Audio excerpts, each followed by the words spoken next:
তো ওদের পার্লারে যাওয়ার পর 6 মাসের মতো ছিলাম। মানে ওরা মামে ছিল একটু খারাপ টাইপের, মানে পার্লার ছিল নামে আর কি, নর্মালি যেটা মানুষ মনে করে ওরা সেটাই করতো। কিছু বললাম না, ওই জায়গার মেয়েরা মানে সবাই কম বেশি এগুলা, তারপর বিয়ার মদ সিগারেট এগুলো সবাই নর্মালি খুব করতো। আমার নাম আখি। আখি, বয়স কত? 21 বছর।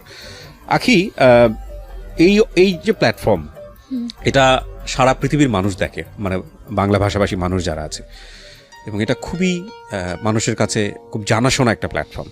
তো এইরকম একটা জায়গাতে আপনি সাহস করে আজকে এই গল্পটা বলতে এসছেন, প্রথমে আমি জানতে চাই কেন? আমার উদ্দেশ্য শুধু এটুকুই যে আমি যেভাবে মানুষের হাতে পড়ে বাইরে গেছি, হয়তো আমাদের দেশে থেকে এরকম অনেকেই যায়, এমনকি মানে যাওয়ার পরবর্তীতে যাতে এরকম পরিস্থিতিতে কেউ মুখোমুখি না হয়, বা দেশে থেকে যাওয়ার আগে একটু যাচাই করে যায়।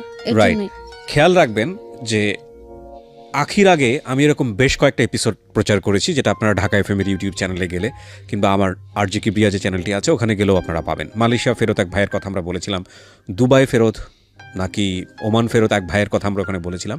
কিন্তু এই প্রথম কোনো একজন নারী যিনি এভাবে আপনাদেরকে সোশ্যাল মিডিয়াতে নিজেকে ফেস করে স্বেচ্ছায় সজ্ঞানে নিজের কথাগুলো এখানে বলতেছেন, এবং সেদিক থেকে এটা একেবারেই ইউনিক। কজ আসলে আমাদের যে সামাজিকতা, সেই সামাজিকতার প্রেক্ষাপটে এইভাবে আসলে নিজেকে ফেস করে, নিজেকে হাইড না করে নিজেকে প্রেজেন্ট করা, এটা অত্যন্ত সাহসের ব্যাপার, এবং সেই জায়গাটা থেকে উনি আসলে লক্ষ লক্ষ মানুষকে সচেতন করতে এসছেন। সুতরাং এই পার্সপেক্টিভ থেকে আমরা যেন গল্পটাকে দেখি। তো আগে আমরা শুরু করি একেবারে ছোটবেলা থেকে, যেখান থেকে বলার আছে। আমরা 1 ভাই 4 বোন, আমি সবার ছোট। আমার বয়স যখন 7 তখন মা মারা গেছে। তারপর আমরা ভাইয়ের কাছে চলে গেলাম, আমি আর আমার সেজো বোন। আপনার বয়স যখন 7 তখন মা মারা যায়? হ্যাঁ। বাবা কি করতেন? বাবা তখন এমনিতে একটা ফ্যাক্সিলিটির দোকান ছিল, আর ভাইয়ের ব্যবসা ছিল প্লাস্টিকের। এটা কি ঢাকার মধ্যেই? হ্যাঁ, ঢাকা।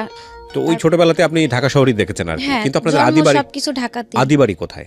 আদিবাড়িটা মানে আপনাদের জন্মস্থান কোথায়? জন্মস্থানে ঢাকাতে, ইসলামবাগ। আপনার বাবার আদিবাড়ি কোথায়? মেবি বিক্রমপুর, বাট আপনি শিওর না?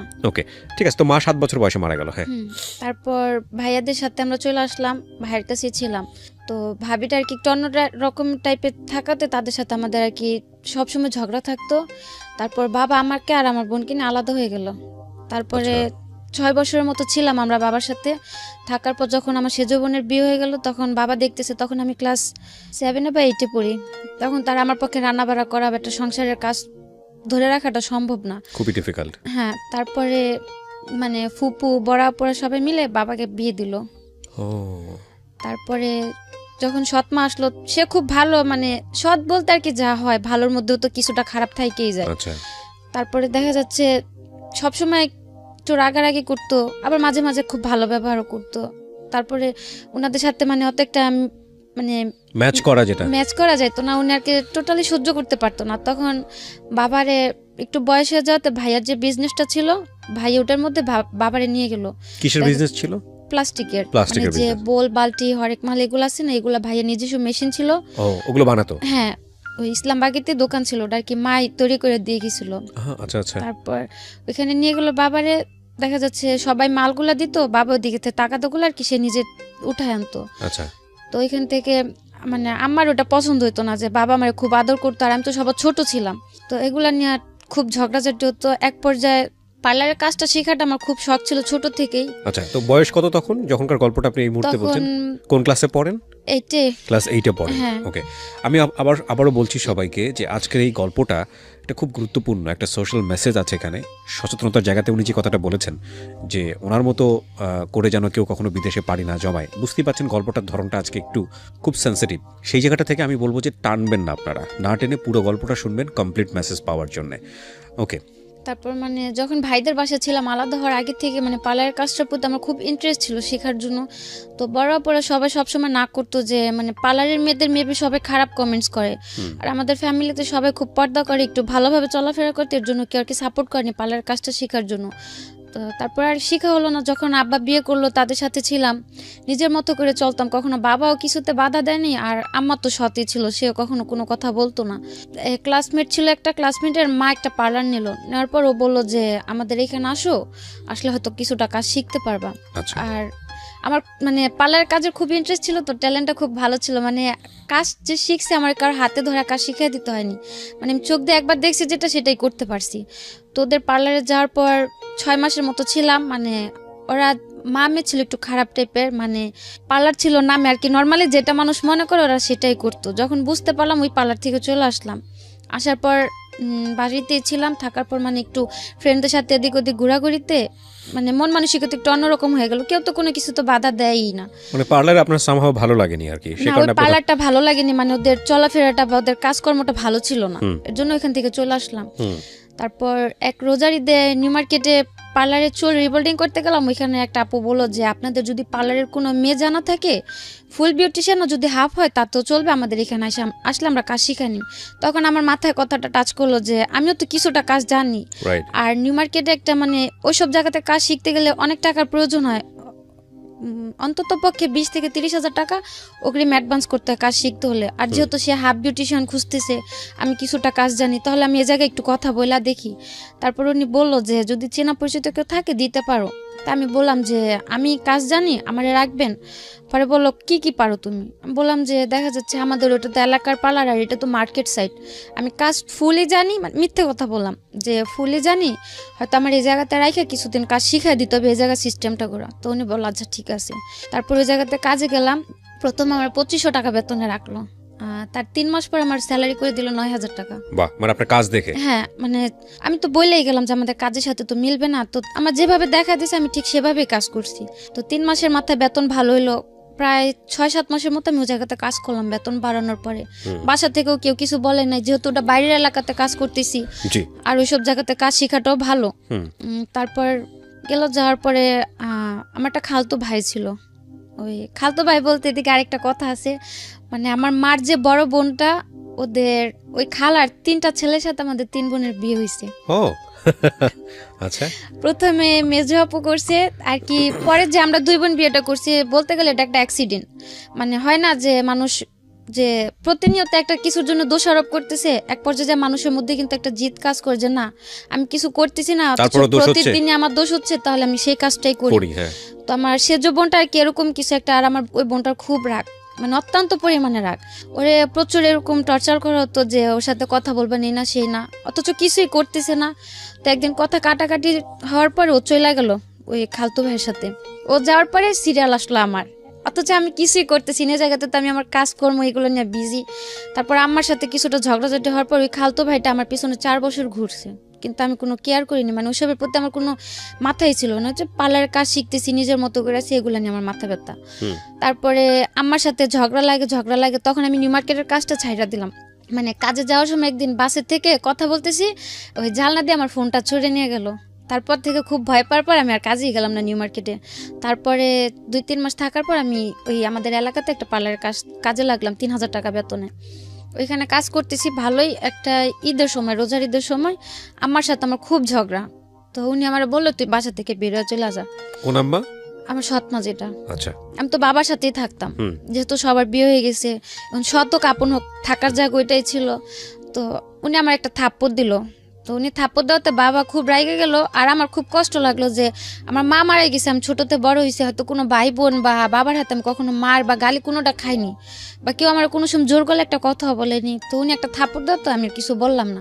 তারপর আমি আমার খালতো ভাইটারে মানে বললাম যে দেখ আম্মা আমার লোক এরকম করে। ও আমার বললো কি যে তুই চলে আয়, আমি তোরে নিয়ে যাম। মানে ওই সময়টা বিয়ে কি সংসার কি এগুলো তখন মাথায়ও নাই। ও বললো যে তুই চলে আয়, আমি তোরে নিয়ে যাম। তা আমি বললাম কই নিয়ে যাবি? কইলা আয়া পর। তারপর যাওয়ার পরে ও ভালোবাসতো, কিন্তু আমার ভিতরে ওর জন্য কোনো ফিলিংস বা কিছু ছিল না মানে ওই মুহূর্তে। মানে খুব কষ্ট লাগলো। বোনদের কাছে বললো, ওরা এটা খুব রাগারাগি করবে, আমি চাই না আর কি ঈদের একটা সময় ঝগড়াঝাটি হোক। তো কাউরে না বলতে পারে খালতো ভাইটারে বললাম। বলার পর ও বললো যে চলে, তা আমার মাথায় আর কিছু গেল না, আমিও চলে গেলাম, ওর সাথে কাপড় চোপড় নিয়ে চলে গেলাম। তারপর বিয়ে টিয়ে করলাম, 7 মাসের মতো আলাদা ছিলাম। মানে কাউকে জানালেন না? না, বাবা কেউ না? না, কেউ না। ও কাউকে জানায়নি? না, আচ্ছা, ওর ফ্যামিলি থেকে তেমনিতে সাপোর্ট ছিল না, যেহেতু আমার আগে 2টা বোন ওর 2টা ভাইয়ের কাছে আছে, আমি সিরিয়ালে 3, একটা ফ্যামিলিতে 3টা বোন বা ভাই, ওটা কেউ নরমালি মাইনা নিব না। তারপরে গেলাম আমি ওর সাথে, যেদিন পালায় গেলাম। কত বছর বয়সে বিয়ে করলেন? বয়সটা কত ছিল? কত সালে বিয়ে করেছেন? 14 বছরে হবে। 14 বছর বয়সে। ওর বয়স কত? ওর বয়স ছিল 18 কি 19। বুঝতেই পাচ্ছেন যে খুবই মানে একেবারে টিনেজ বয়সের দুজনের সিদ্ধান্ত। হ্যাঁ, তা আমি 3 মাসের মতো ছিলাম আলাদা, কারোর সাথে যোগাযোগ নেই। হঠাৎ করে জানতে পারলাম যে এরকম এরকম আমার কারণে ওই ভরাপুরে দুলাভাই রেখে চলে গেল। তো ও আর কিছু বলেনি, ও বলছে যে থাক, হয়তো এটা আমার নসিবে ছিল না, থাকেনি, উনি আমার কোনো সমস্যা নেই, তোরা বিয়ে শাদী করছিস, তোরা তোর মতো ভালো থাক, এগুলো নিয়ে কোনো টেনশন করে কিছু নাই। ওইভাবে ছিলাম 7 মাস থাকার পরে ও এমব্রয়ডারি কাজ করতো। দুজনের বয়সটা যেহেতু কম ছিল আর সংসার জিনিসটাও বুঝতাম না, চলাফেরার একটু প্রবলেম ছিল। ও বললো কি যে মানে তো এমব্রয়ডারি কাজটা একটু মানে খারাপ যায় কুরবানি ঈদের পরে, বছরের লাস্টের দিয়ে। ও তখন ও বললো কি যে তুমি তোমার বোনের কাছে চলে যাও, আমি 3-4 মাস একটু বাইরে সাইডে যা কাজ করি, যদি আমার টাকা টুকা মিলে আমি তোমার আবার নিয়ে এসে পড়ো। তো তখন আমি আবার ওরা বললাম, যেহেতু আমি পার্লারের কাজ জানি, আমি খুব নর্মালি 4-5 হাজার টাকা বেতনে একটা কাজ করতে পারো, আর তুমি যদি 3-4 হাজার টাকা কাজ করে দুজনে চলা হয়ে যাবো, তা আলাদা হওয়ার কিছু নাই। মানে খুব রাগারাগি চিল্লাচিল্লি হইলো। তারপর এক পর্যায়ে আমার জোর করে আপুর বাসায় পাঠাইলো। পাঠানোর পরে দেখা যাচ্ছে যোগাযোগ একই এলাকাতে আছে কিন্তু আলাদা। ওরে যদি আমি বলি যে এভাবে কি থাকা যায়, মানুষ তো খারাপ বলে।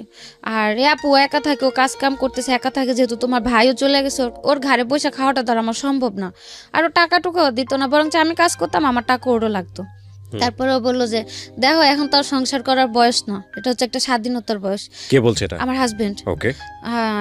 এখন এটা হচ্ছে একটা অল্প বয়স, মানে এখন বলতে গেলে আমি স্বাধীন, আর তোমার নিয়ে থাকতে গেলে আমি বন্দি হয়ে থাকতেছি, আমি যা করতেছি তোমার বলতে হইতাছে, আমার মাথায় একটা টেনশন থাকতেছে সবসময়, সংসার এগুলো আমি নিতে পারতাছি না, তুমি থাকো তোমার মতো করে। তারপরে এগুলা হওয়ার পরে ছিলাম আপুর কাছে, থাকার পরে ইন্ডিয়াতে গেলাম। ইন্ডিয়াতে আমার মানে ইন্ডিয়া যাওয়ার সিদ্ধান্ত নিলেন কেন? ইন্ডিয়া যাওয়ার প্ল্যানটা আসলো যে ও নিতে চাইতেছে না, আর এদিকে থাকলো সবার কথা শুনতে হইতেছে, কেউ ভালো বলতেছে, কেউ খারাপ বলতেছে, আবার কেউ এরকম মন্তব্য করতেছে যে 3 বোন বিয়ে বসলাম, 1 বোনের সংসারটা ঠিক আছে, 2 বোনই থাকতে পারলাম না, কি বিয়ে করলাম। তো এক পর্যায়ে মানে বাধ্য হলাম যে আমি এদের মাঝে থাকবো না। তারপরে ওই ভাইয়ের কাছে আমি যোগাযোগ করলাম যে ভাই আমারে যদি পারেন কোথাও পাঠায় দেন একটা বাসা বাড়ির কাজে, আমি যাই। এই ভাইটাকে আপনি চিনতেন কিভাবে? ওই ভাইটারে চিনতাম, ওই যখন আমি নিউ মার্কেটে পার্লার কাজ শিখলাম না, ওই বাসার ওইখান থেকে যাওয়া আসা করতাম, ওইখানে ওনার ক্লাব ছিল। আচ্ছা, কিসের club? Dance club. Dance club. ওখানে কি হতো? মানে উনি নাচ শিখাইতো পোলাপানদের, তারপর যে গায়ে হলুদে বিয়ে বাড়িতে নাচানাচি করে না মেয়েরা যায়, মেয়েরা ছেলেরা, ওই ওনার থেকে মানে ওনার সাথে কন্ট্যাক্ট করে লোক পাঠাইতো। তারপরে বাহিরেও মেয়েরা বাইরে ডান্স করতে যায় না, এগুলো উনি পাঠাইতো। আচ্ছা। তারপর ওনার আমি বললাম যে ওনার সঙ্গে আপনার পরিচয় কিভাবে? পরিচয় কেন? একটা অনুষ্ঠানে গেছিলাম, ওইখান থেকে আর কি পরিচয় হয়েছিল। বিয়ের সাজানোর অনুষ্ঠান, সেই অর্থে পরিচয় হওয়া। পরিচয় হওয়া মানে ওর মধ্যে এমনিতে কথাবার্তা চলতো, ওনাদের বাসায় আমি গেতাম, ওনার মা আমারে খুব আদর করতো। এখানে একটা বিষয় খেয়াল করবেন সবাই, আমরা গল্পের ব্যাকগ্রাউন্ডে আছি যে কেন উনি বিদেশ গেলেন।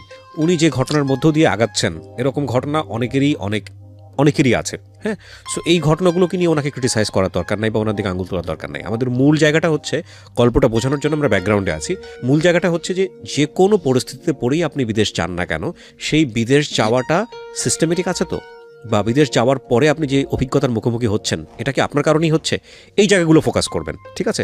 সো দয়া করে সবাই ওনার দিকে অঙ্গুলি নির্দেশ করবেন না। হ্যাঁ, ওকে। হ্যাঁ, বলেন। তো ওর সাথে শেয়ার করলেন যে আমি কি করা যায়। তারপর ওনারে আমি বললাম যে ভাইয়া আমার বাইরে পাঠা দেন, আমি চলে যাম। উনি আমার অনেক বুঝাইলো যে তোমার বয়সটা এখনো বাইরে যাওয়া। বাইরে কেন যাবেন আপনি? আপনার মাথায় কেন আসলো বাইরে যাওয়ার? মানে আমি যে মানুষের এত কথা মানে নিতে পারতেছিলাম না, যে আপুরাও কেউ সাপোর্ট করতেছে না। মানে দেশের বাইরে কথা বলেছেন নাকি ইন্ডিয়া যাওয়ার কথা বলেছেন? ইন্ডিয়া যাওয়ার কথা আপনি বলেছেন? না, ওই ভাই বললো যে ইন্ডিয়াতে যাও। আপনি ওনাকে ফার্স্ট কি বলেছেন? যে আপনি বলছি যে কোনো একটা জায়গাতে একটা ভালো পরিবেশে আমরা পাঠালে হবে। এটা কি দেশের বাইরে? হ্যাঁ। তো উনি যে দেশের বাইরে লোক পাঠাতো আপনি জানতেন কিভাবে? হ্যাঁ, ওই যে ওনাদের বাসায় আমি যাওয়া আসা করতাম, বাসা ছিল ওনাদের 2 তলা, ফ্যামিলি সবাই থাকতো, নিচতলা ওনার ক্লাবটা ছিল।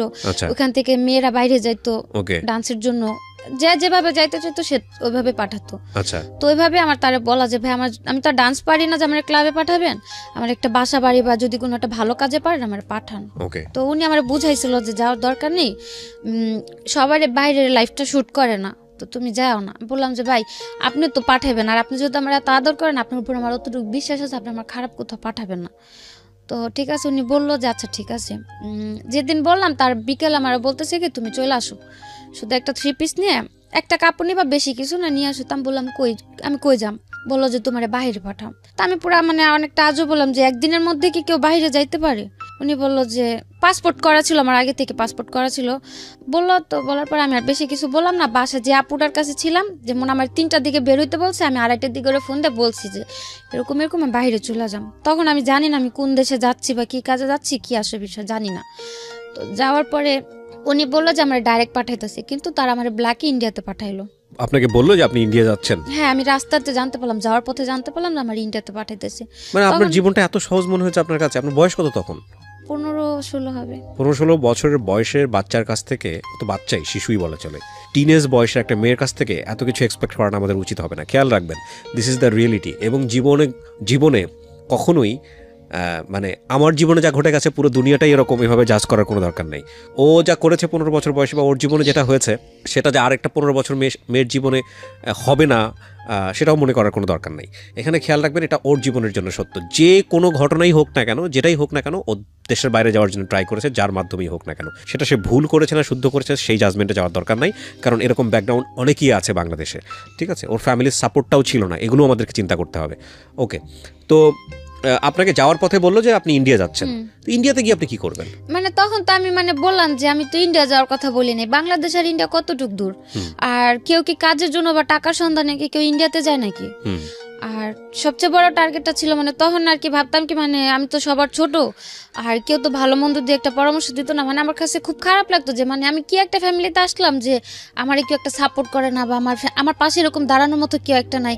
আর তার মধ্যে একা একটা বিয়ে করলাম খালতো ভাই, ও বিয়ের আগে এতটাই পাগল ছিল আমার জন্য, কেউ যদি আমার একটা গালি দিত মনে হতো কি গালিটা কেউ আরে দিতেছে।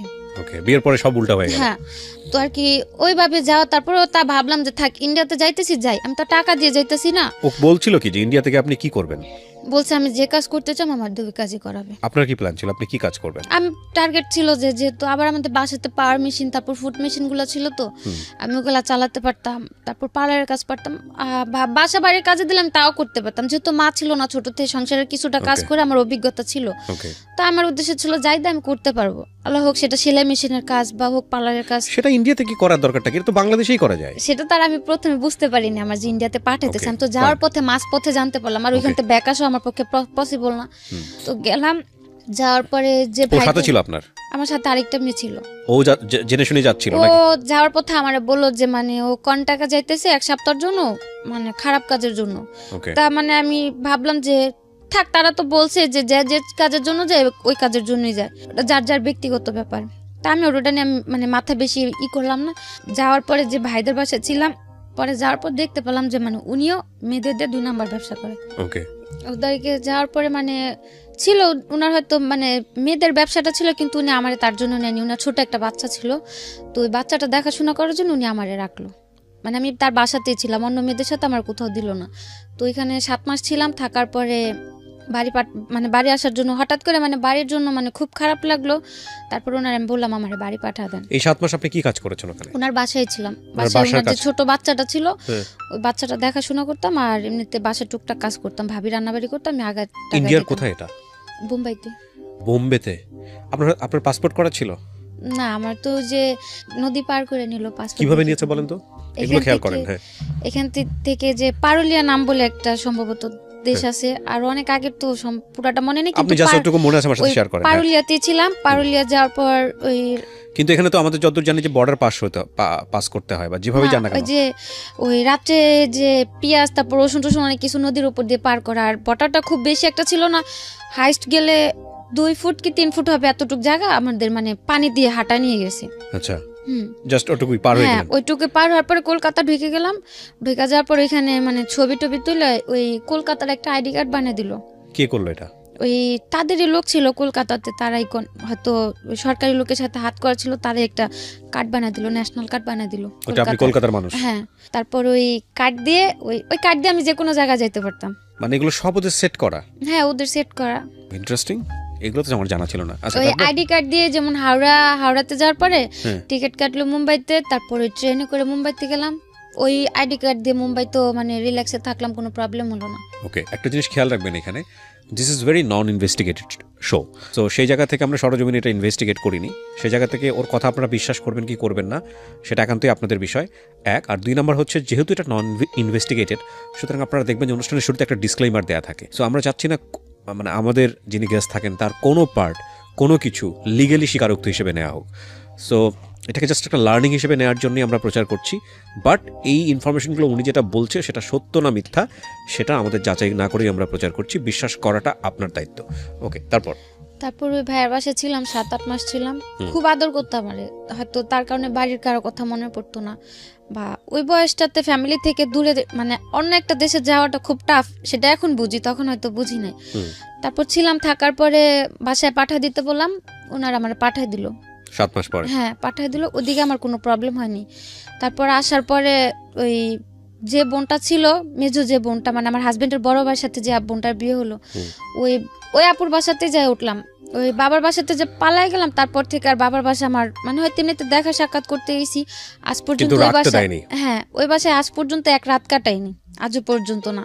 তো এই যে ভাইয়ের বাসায় আসলাম, উনা তো ছোট ভাই ছিল আমার হাজবেন্ড, ওই ভাই আমার বাসায় তোলার আগে জিজ্ঞেস করলো যে তোমার যে আমি বাসায় তুলুম, তুমি কি আমার মুখটা রাখবো ওই জায়গায়, আমার বাড়ির কাছে আবার চলে যাবা, যদি চলে যাও তাহলে আমার বাড়ি একদম মানে যাওয়ার পথে সালাম করে যাবা, আর কোনোদিন এদিক ফিরে তাকাবা না। এটা আপনাকে কে বলছে? মেজো আপুর হাজবেন্ড। মেজো আপুর হাজবেন্ড, সেও তো আপনার খালাতো ভাই? হ্যাঁ, ওই আমার হাজবেন্ডের বড় ভাই বললো, যেহেতু না ছোট ভাইয়ের সাথে একটা অ্যাক্সিডেন্ট হয়ে গেছে, এখন উনি আমার জায়গাটা দিব, তো ওনারটা কথাটা হচ্ছে যে তুমি আমার মুখটা রাখো, আমার ফ্যামিলির কাছে আমার তুমি নত করো না। ঠিক আছে, আমি বললাম আচ্ছা ঠিক আছে। তো যাওয়ার 3 দিন পর ওই আমার হাজবেন্ড খুব মানে পাগল হয়ে গেল নেওয়ার জন্য। তারপর অনেকদিন পরে দেখেছে। হ্যাঁ, তারপর আমি বললাম যে আমি একা তোমার কাছে যাইতে পারো না, যদি তুমি তোমার ভাই বোন নিয়ে আসে আমার নিয়ে যেতে পারো, আমি যাম, আমি একা যাইতে পারো না। তারপরে ওর যে বড় 2টা বোন ছিল, বড় 2 বোন ওই ভাইরে বুঝাইলো যে থাক, বিয়ে শাদী করছে, সংসার করে খেতে পারলে আঙ্গ কি, হয়তো এখন যদি আমরা না করি পরবর্তীতে এগুলো নিয়ে একটা পর্যায়ে আঙ্গ দোষারোপ করবো, তার চেয়ে থাকুক না, সমস্যা কি। তো সবাই রাজি হওয়ার পরে গেলাম আমি ওর কাছে। আমি আমার ননাসের সাথে এক বাসাতেই ছিলাম, যে দূরে থাকলে হয়তো আবার একটা আকাম কুকাম করবো, তাই আপারা ওদের সাথেই রাখলো যে যাক ছোট মানুষ দুইজন। আপনাকে জিজ্ঞেস করলো না আপনি 7 মাস কই ছিলেন? হ্যাঁ, সবাই জানতো তো। যাওয়ার পর সবাই জানতে পারলো না, যেহেতু আমি 7টা মাস বাড়ি থেকে নিখোঁজ। কিন্তু সন্দেহ হওয়ার কথা না, আপনি এই ধরনের একটা কাজে বাইরে। যেহেতু আমি ভালো হালে ছিলাম, সবার সাথে কন্টিনিউ যোগাযোগ হতো। আপনার হাজবেন্ড আপনাকে বিশ্বাস করেছে? হ্যাঁ করেছে। আর যে ভাইয়ের বাসা ছিলাম, আমাদের বাসার পাশেই তার বাসা ছিল। ইন্ডিয়াতে? বাংলাদেশে, মানে বাংলাদেশে তো তাদের বাড়ি আছে। ওই ভাইয়া বাঙালিই ছিল। ওকে। মানে আমাদের বাসা থেকে হাইস্ট গেলে 10 থেকে 15 মিনিট তাদের বাসা। ওকে। আর কিন্তু এখানে আপনি বলছেন যে মুম্বাইতে আপনি ছিলেন? হ্যাঁ, মুম্বাইতে তারা এখান থেকে ওইখানে যা ব্যবসা করতেছে, বাংলাদেশ থেকে ওখানে যা শিফট হয়েছে। তো তাদের ফ্যামিলি, বাবা মা সবাই ঢাকাতেই থাকে আমাদের বাসার পাশে। তো আসলাম, আসার পর আমার নিল, গেলাম, যাওয়ার পরে ও ভালোই কাজ কাম করতেছিল, আমি একটা পার্লার জব নিলাম। তার মধ্যে দিয়ে যে বাইরে ছিলাম, বা ও যে তার স্বাধীনতা দরকার ছিল, ওর মধ্যে সে ওই যে ইয়াবা টিয়াবা এগুলোর মধ্যে জড়াই গেল আমার হাজবেন্ড। তো আমি যখন গেলাম তখন তার জানতাম না। যাওয়ার পরে মানে 2-1 দিন পরে পরে মানে ওইসব নেশাগুলোতে ধরে। তারপর খুব মানে ই করতো, আমি বুঝাইতাম যে তোমার তো এটা একটা বয়স না নেশা পানি করার, যেহেতু আমিও খুব ছোট ছিলাম, বোঝানোর মতো আমার তেমন একটা জ্ঞান ছিল না। তারপর খুব বুঝাইতাম। একটা পর্যায়ে দেখা গেত রুমের ভিতরে এগুলা করতো। আচ্ছা, করতো তো ভালো কথা, ও তো ইয়াবা খেলে তো সারা রাত ঘুম আসে না, ও তো খাইতো পারতো, সাথে আমারও খাওয়াতো। যেহেতু সারা রাত জায়গা থাকবো, আমি ঘুমায় থাকুম, কি করব, জাগ না থাকলে তো দুজনে বসা বসা কথা বলতে পারবো। তো গেল এরকম করতে করতে, যখন মানে একটা না মাঝে মাঝে দেখা গেত বাধ্য করতো, যখন মানে খুব জড়াজড়ি করতাম, তখন বলতাম যে যদি আরেকবার কিছু বলো তাহলে হয়তো আমি তোমার আপুরে ডাক দিব, পাশের রুমেই আছে, বেশি দূরে নেই। বা মাঝে মধ্যে দেখতাম যে আমি ঘুমাই গেলে সারা রাত তো একা একা বসে থাকে, ফোর্স করতেছে খুব ভাবে, তখন হয়তো ওর সাথে আমার ওইগুলো তো জড়াই নিত। আচ্ছা। তো এক পর্যায়ে যখন মানে খুব গভীরভাবে এগুলো করলো, মানে কন্টিনিউ চলে, প্রতিদিনই ঘরের ভিতরে এগুলো চলে, কোনোভাবে স্টপ করতে পারতেছি না। আস্তে আস্তে মানে ওর ব্যবহার আচরণ খুব খারাপ হয়ে গেল। মানে বলতে গেলে এক প্রকার মানুষ বলে না নেশাখোরের ব্যবহার আর কি থাকতে পারে, ওইরকম হলো। তারপরে আবার ঝগড়া লাগলো। ঝগড়া লাগার পরে এবার আমার বোনেরাই বললো যে ওর কাছে রাখবো না। তখন বাসায় টুকটাক সবাই জানলো যে ও নেশা পানি করে, কাজ কাম ঠিক মতো করতেছে না, আবার আমি কাজ করতেছি, সেই টাকাগুলো নিয়েও নেশা করতেছে। তারপর আপুরে আমার নিয়ে আসলো। আসার পর 7 মাস ছিলাম বোনেদের কাছে। ওই 7 মাসই প্রতিদিনে আমি ওরা ফোন দিয়ে বুঝাইছি যে আসো, তুমি একটা কাজ কাম করো, আমিও করি। যেহেতু আমার মা নাই, আমার থাকার মতো একটা জায়গাও নেই ওরকম, বা আমার কেউ সাপোর্ট করারও কেউ নাই। আর কিছুদিন পর পর এরকম এক হইতেছি, আবার দূরে যাইতেছি, বোনের কাছে এসে থাকতেছি, এগুলো তো ওরাও ডিস্টার্ব হইতেছে, আমার সাথে খুব খারাপ ব্যবহার করতেছে। আজকে আমার মা থাকতো, তুমি আমার ফেলা দিছো, আমার মা আমার আগলায় নিত, কিন্তু আমি তো সে সাপোর্টগুলো কোথাও পাইতেছি না। বোনেদের কাছে টাকা দিয়ে থাকতেছি, কিন্তু ওরা খুব খারাপ ব্যবহার করে, উঠতে বইতে কথা শুনতে হয়। তো খালি হাসতো আর বলতো কি যে এক সময় তোর পিছনে আমি খুব ঘুরছিলাম, 3-4 বছর আমি তোর পিছনে পাগলের মতো ছুটছি, কিন্তু তুই আমার কোনো মূল্য দেস নাই। এখন আমি সেই প্রতিশোধ নিচ্ছি। হ্যাঁ, এখন সেগুলোর প্রতিশোধ এগুলা। তা আমি বলতাম যে প্রতিশোধের কি আছে, তখন তার আমি তোমার এমন না যে বলছি যে হ্যাঁ আমি তোমারে ভালোবাসি এই সেই বইলা তার আমি পিছনে ঘুরানি। তোমার ভালো লাগছে তুমি ঘুরছো, কিন্তু তখন তো তোমার সাথে আমার সম্পর্ক ছিল না। যখন থেকে সম্পর্ক তখন পর্যন্ত তো আমি যথেষ্ট চেষ্টা করছি যে সম্পর্কটা টিকা রাখার জন্য, সংসারটা জোড়া রাখার জন্য। তখন তো আর আমি খারাপ কিছু করিনি। ও শুধু হাসতো আর এই কথাটাই বলতো, মনে করো না এখন তোমার রাত আমার দিন। তো এক পর্যায়ে যে মানে খুব খারাপ লাগলো যে ওর জন্য আমার সেজ বোনের সংসারটা ভেঙে গেল। ওর জন্য আমি বোনদের কাছে বারবার ছোট হইতেছি, আর ওরও আমি কোনোভাবে বুঝে সংসারটা ঠিক করতে পারতেছি না। তো যাক, আমার কারণে যেহেতু আমার বোনটার লাইফটা নষ্ট, আজও পর্যন্ত ও বিয়ে করেনি।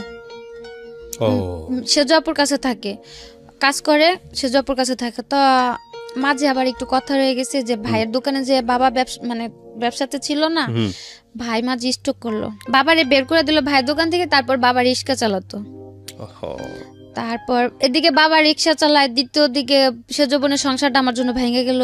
মানে এদিকে হাজবেন্ডও খারাপ ব্যবহার করতেছে, আর আমি তখন কাজ করতাম 5-6 হাজার টাকা বেতনে একটা কাজ করতাম।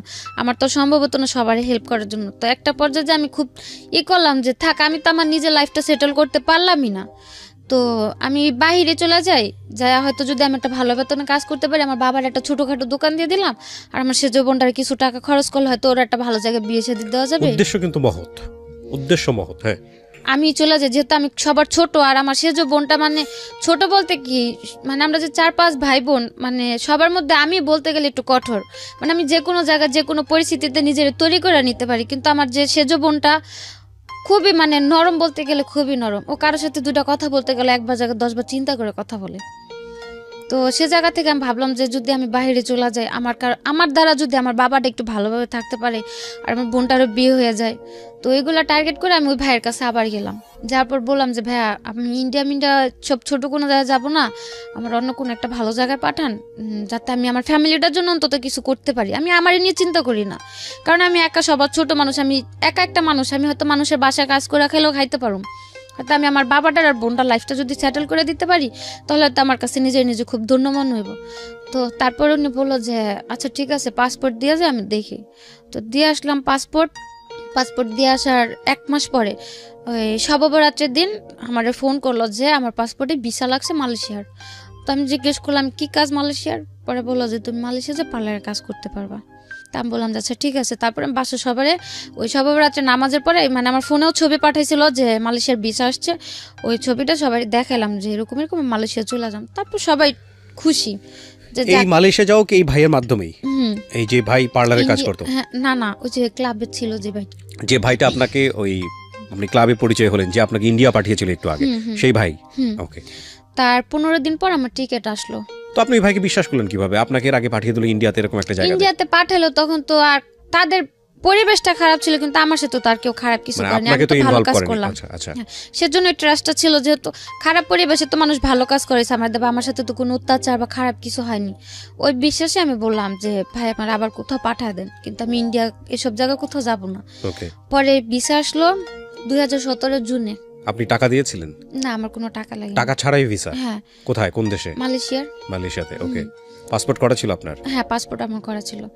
তারপর ওই 18 তারিখে বললো যে জুনের 1 তারিখে প্রথম ফ্লাইটটা ছিল, জুনের 1 তারিখে। পরে আমার ফোন দিয়ে বললো যে এরকম জুনের 1 তারিখে তোমার ফ্লাইট, হ্যাঁ তোমার শপিং টপিং কিছু করা লাগলে তুমি করে নাও। তা আমি বললাম যে আমি শপিং করবো, আমার কাছে টাকা টুকা নেই, যদি কিছু নিতে হয় ওনাদের বলেন আমার টাকা দিয়ে নিতে, আমি যাওয়ার পর কাজ করলে আমার বেতন কাইটা রেখে দিব। কিসের কাজ ছিল? বলছিল পার্লারের কাজ। পার্লারের কাজ। ওকে। তারপরে আমারে 10,000 টাকা দিছিল, তো যাওয়ার জন্য আমি একটা লাকেজ বা টুকটাক কিছু শপিং করলাম যে যাওয়ার জন্য। তারপর 1 তারিখে ফ্লাইট ছিল, 1 তারিখে আমি বেরোলাম। আমারে বললো মানে 9টা ফ্লাইট ছিল, অন্তত 3 ঘন্টা আগে তো এয়ারপোর্টে যে উপস্থিত থাকতে হয়। তো তারা আমারে বললো কি যে 7টার দিকে তুমি রুম থেকে বেরোবো। তো 7টার দিকে বেরোয় তো আর ওই 9টার ফ্লাইটে যায় পৌঁছানো সম্ভব না, রমজানের মাস, রাস্তাঘাটও মানে ট্রাফিকে প্রবলেম থাকে। তারপর অর্ধেক পথ যাওয়ার পরে তারা বললো যে তুমি যা পৌঁছাতে পারবা না, টিকিট এটা ক্যান্সেল হয়ে গেছে, তুমি বাসায় চলে যাও, আবার অন্য কোনো মানে ফ্লাইটে যেতে হবে, অন্য কোনো ভাবে টিকিট করতে হবে। তারপর যাওয়ার পরে জুনের 18 তারিখ আমার কনফার্ম ফ্লাইট হলো। 2017? তারপর 2017-তে জুনের 18 তারিখে আমি মালয়েশিয়াতে গেলাম। যাওয়ার পর 2-3 দিন রেস্ট করতে দিল। যাওয়ার পরে কোথায় উঠলেন? যাওয়ার পর যে ভাড়া নিল তাদের বাসায় নিয়ে গেল। বাঙালি? হ্যাঁ। আচ্ছা। তারপর ওনাদের বাসায় গেলাম, যাওয়ার পরে আমি গেছিলাম, আমার সাথে আরও 2টা ফ্যামিলি, মানে আমার তো ট্যুরিস্টই নিছিল প্রথমে। তারপর গেলাম, যাওয়ার পর আমার মানে ট্যুরিস্টে নিল, আমার যেমন আমার ওয়াইফ বানালো, আমার সাথে আরেকজনের হাজব্যান্ড বানালো, এরকমভাবে 3টা ফ্যামিলি গেলাম আমরা। আপনাকে ওয়াইফ বানিয়েছে, আরেকজনকে হাজবেন্ড বানিয়েছে। হাজব্যান্ড মানে হাজব্যান্ড ওয়াইফ হানিমুন ভিসাতে মানে টুরিস্টে ঘুরতে যাইতেছি, ওকে, ওইভাবে করে নিল। এই কার্ডটার বের করেছে, এই কাবিননামা টামিননামা এগুলো বের হ্যাঁ, করেছে, ওনারা এই সবগুলো বের করে নিছে। ওরাই বের করে দিয়েছে। হ্যাঁ, আমার কিচ্ছু করতে নেই, শুধু আমি পাসপোর্ট জমা দিলাম আর মালয়েশিয়া চলে গেলাম। আর মাঝে যে কাজগুলো ছিল ওই কাবিননামা, তারপরে ওই হোটেল বুকিং টুকিং, এগুলো তো শো করতে হয় এয়ারপোর্টে, যে হানিমুনে যাইতেছি কোথায় যে উঠবো এগুলো তো শো করতে হয়, তারপরে টাকাও শো করতে হয়, ওগুলো সব তারাই করলো। তো আপনি বলতেছিলেন না যে এগুলো যে 2 নাম্বার, এগুলোর কোনো প্রকার কোনো বিপদ হবে কিনা?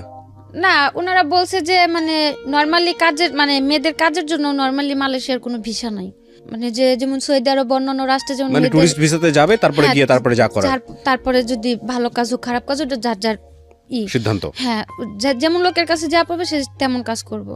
তারপর গেলাম, যাওয়ার পর 3টা ফ্যামিলি গেলাম, 3টার মধ্যে 2টা এয়ারপোর্টে আটকায় দিল, মালয়েশিয়ার এয়ারপোর্টে ইমিগ্রেশনে। তো আমাদের কোনো প্রবলেম হয় না, আমরা বের হয়ে গেলাম। ইমিগ্রেশন পার হয়ে যখন এয়ারপোর্ট থেকে বের হবো, ওই এয়ারপোর্টের 2টা এমনি লোকাল পুলিশ ছিল, ওই পুলিশগুলো মানে আমার সাথে যে ছেলেটা ছিল, ছেলেটা জিজ্ঞেস করলো যে ইংলিশে জিজ্ঞেস করলো যে তোমাদের এজেন্ট আছে। ও ও কিছুই বুঝলো না, কিন্তু ঠাস করে বলে দিল যে ইয়া এজেন্ট। তো পুলিশ ভাবলো কি যে মানে সম্ভবত এজেন্ট আছে, আমাদের দুজনকে নিয়ে সাথে সাথে পুলিশের গাড়িতে তুলে দিল। তো পুলিশের গাড়িতে? হ্যাঁ, এয়ারপোর্ট থেকে বের করে পুলিশের যে গাড়িগুলো নর্মালি ওগুলো তো উঠাইলো। তো উঠানোর পর তো মানে আমার খুব রাগ হচ্ছে, এক প্রকার তো রাগ হচ্ছে, দ্বিতীয়ত ভয় হচ্ছে, খুব কান্না করতে ইচ্ছে করতেছে যে ভাষা পারি না, মাত্র আসলাম, আর এখন যদি পুলিশে ধরে তার আগে ছুটা নিব না, কি হবে, কি একটা মানে টেনশন। তারপরে ওই ছেলের কাছে সিম দিছিল, মালয়েশিয়ার সিম, তো ওই সিম চালু করেছিল, আমার কাছে যে ভাইয়ারদের নাম্বার ছিল না, আমি ফোন দিলাম, তখন মালয়েশিয়ার টাইম সকাল 7টা বাজে। তো ফোন দিলাম, ফোন দেওয়ার পর ওই আপুটা ফোন রিসিভ করলো, ভাইয়ার ওয়াইফ রিসিভ করার পর আমি অনেক চিল্লাচিল্লি করলাম যে কিরকম অশিক্ষিত একটা লোক দিয়েছেন সাথে, সারা ইমিগ্রেশন পার করে আইসা মানে আর এক পা গেলে এয়ারপোর্ট থেকে বের হয়ে গেছি, মেন গেটের সামনে এসে কি বললো, পুলিশ এখন গাড়িতে তুলে রাখছে। তারপর বললো যে আচ্ছা ঠিক আছে সমস্যা নেই, ইমিগ্রেশন পার হয়েছে, বললাম হ্যাঁ। পরে বললো পাসপোর্টের ইমিগ্রেশনের থেকে সিল দিছে, মানে একটা চপের মতো দেয় ওইটা দিয়েছে, আমি বললাম যে হ্যাঁ দিছে।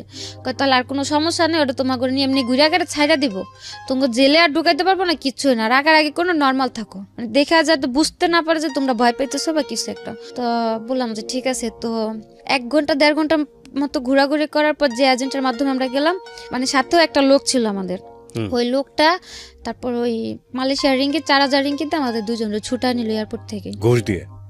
তারপরে বাসাতে গেলাম, যাওয়ার পরে ওই দিন আর কিছু হয়নি, সকালবেলা আমি ফ্রেশ হয়ে রেস্ট করলাম, যেহেতু 2-3 দিনের জার্নি।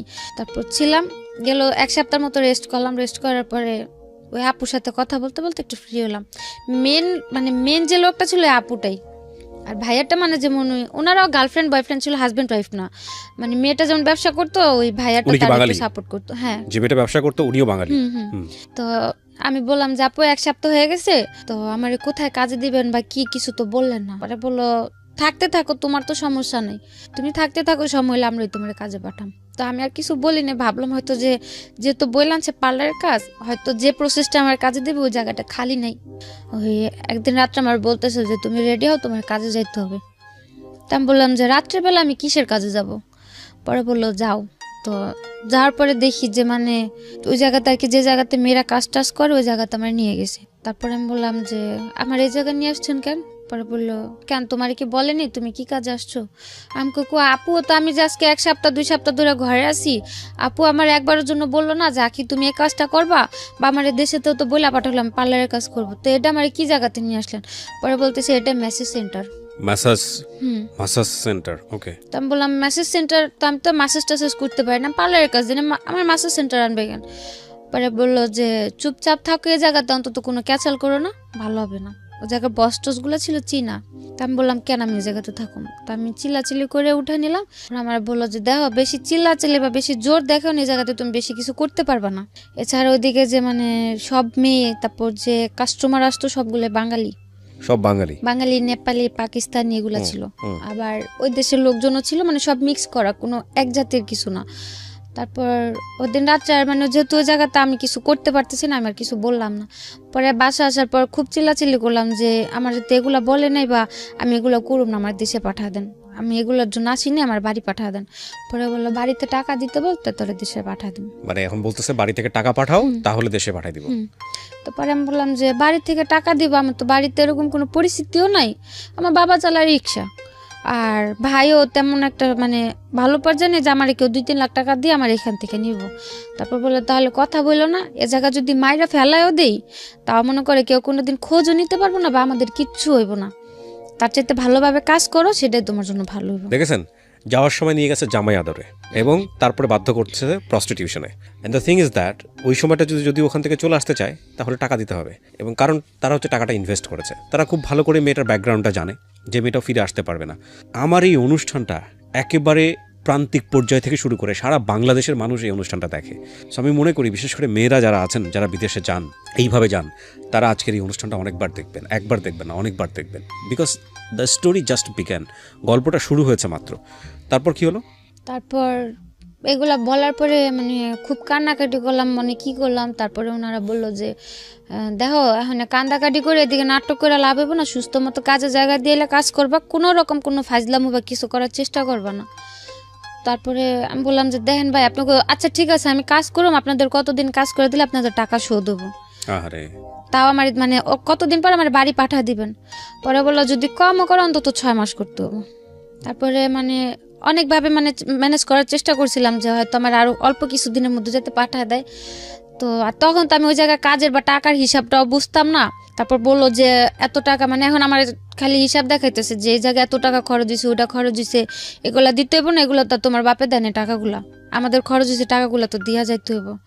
তারপর আর কিছু বললাম না, যেহেতু আমার আর করার মতো কোনো পথ নেই। আর কথা বলতে গেলেই বলে যে, আর নিজের চোখেও দেখতাম মানে মেয়েদের এত বাজে পরিমাণে মারধর করতো, মানে বলার বাইরে। ওইগুলা দেখলে যে কোনো মানে যারা ভয় পায় বা মারধর খায় অভ্যাস নেই, যে কোনো মেয়ে ওই ভয়তে আলা যা করতে বলবো তা করতে রাজি হবো। এই মারধর কি বাঙালিরাই করতো? হ্যাঁ, বাঙালিরাই, মানে যে যাদের কাছে যাইতো ওদের কাছ মানে ওরাই মারামারি করতো। আমি যে জায়গা ছিলাম ওই জায়গাতে তেমন করে মারামারি দেখি নাই আমি, কিন্তু যে জায়গায় কাজে দিছিল ওই জায়গাতে সকালে কাজে গেলে দেখতাম যে কোনো মেয়ে আসছে গাল কাইটে গেছে, চোখের দিক দিয়ে কালো হয়ে আছে, কারো খুচুন পোড়া দিয়ে লাগাই দিছে। কি পোড়া? ওই যে রান্না করে খুন্তি আছে না, ওই খুন্তি দিয়ে, হ্যাঁ ওগুলা পুড়ে লাগাই দিছে, কারো মাইরে মাথা ফাটায় রাখছে।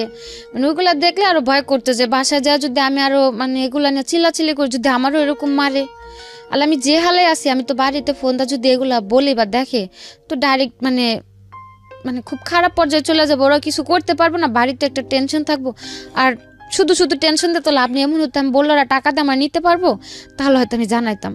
যেহেতু আমার কোনো দিকই নাই আর ওগুলো দেখে খুব ভয় করতো, এর জন্য মানে কারোর কিছু বলতাম না, আমিও চুপচাপ কাজ করতাম।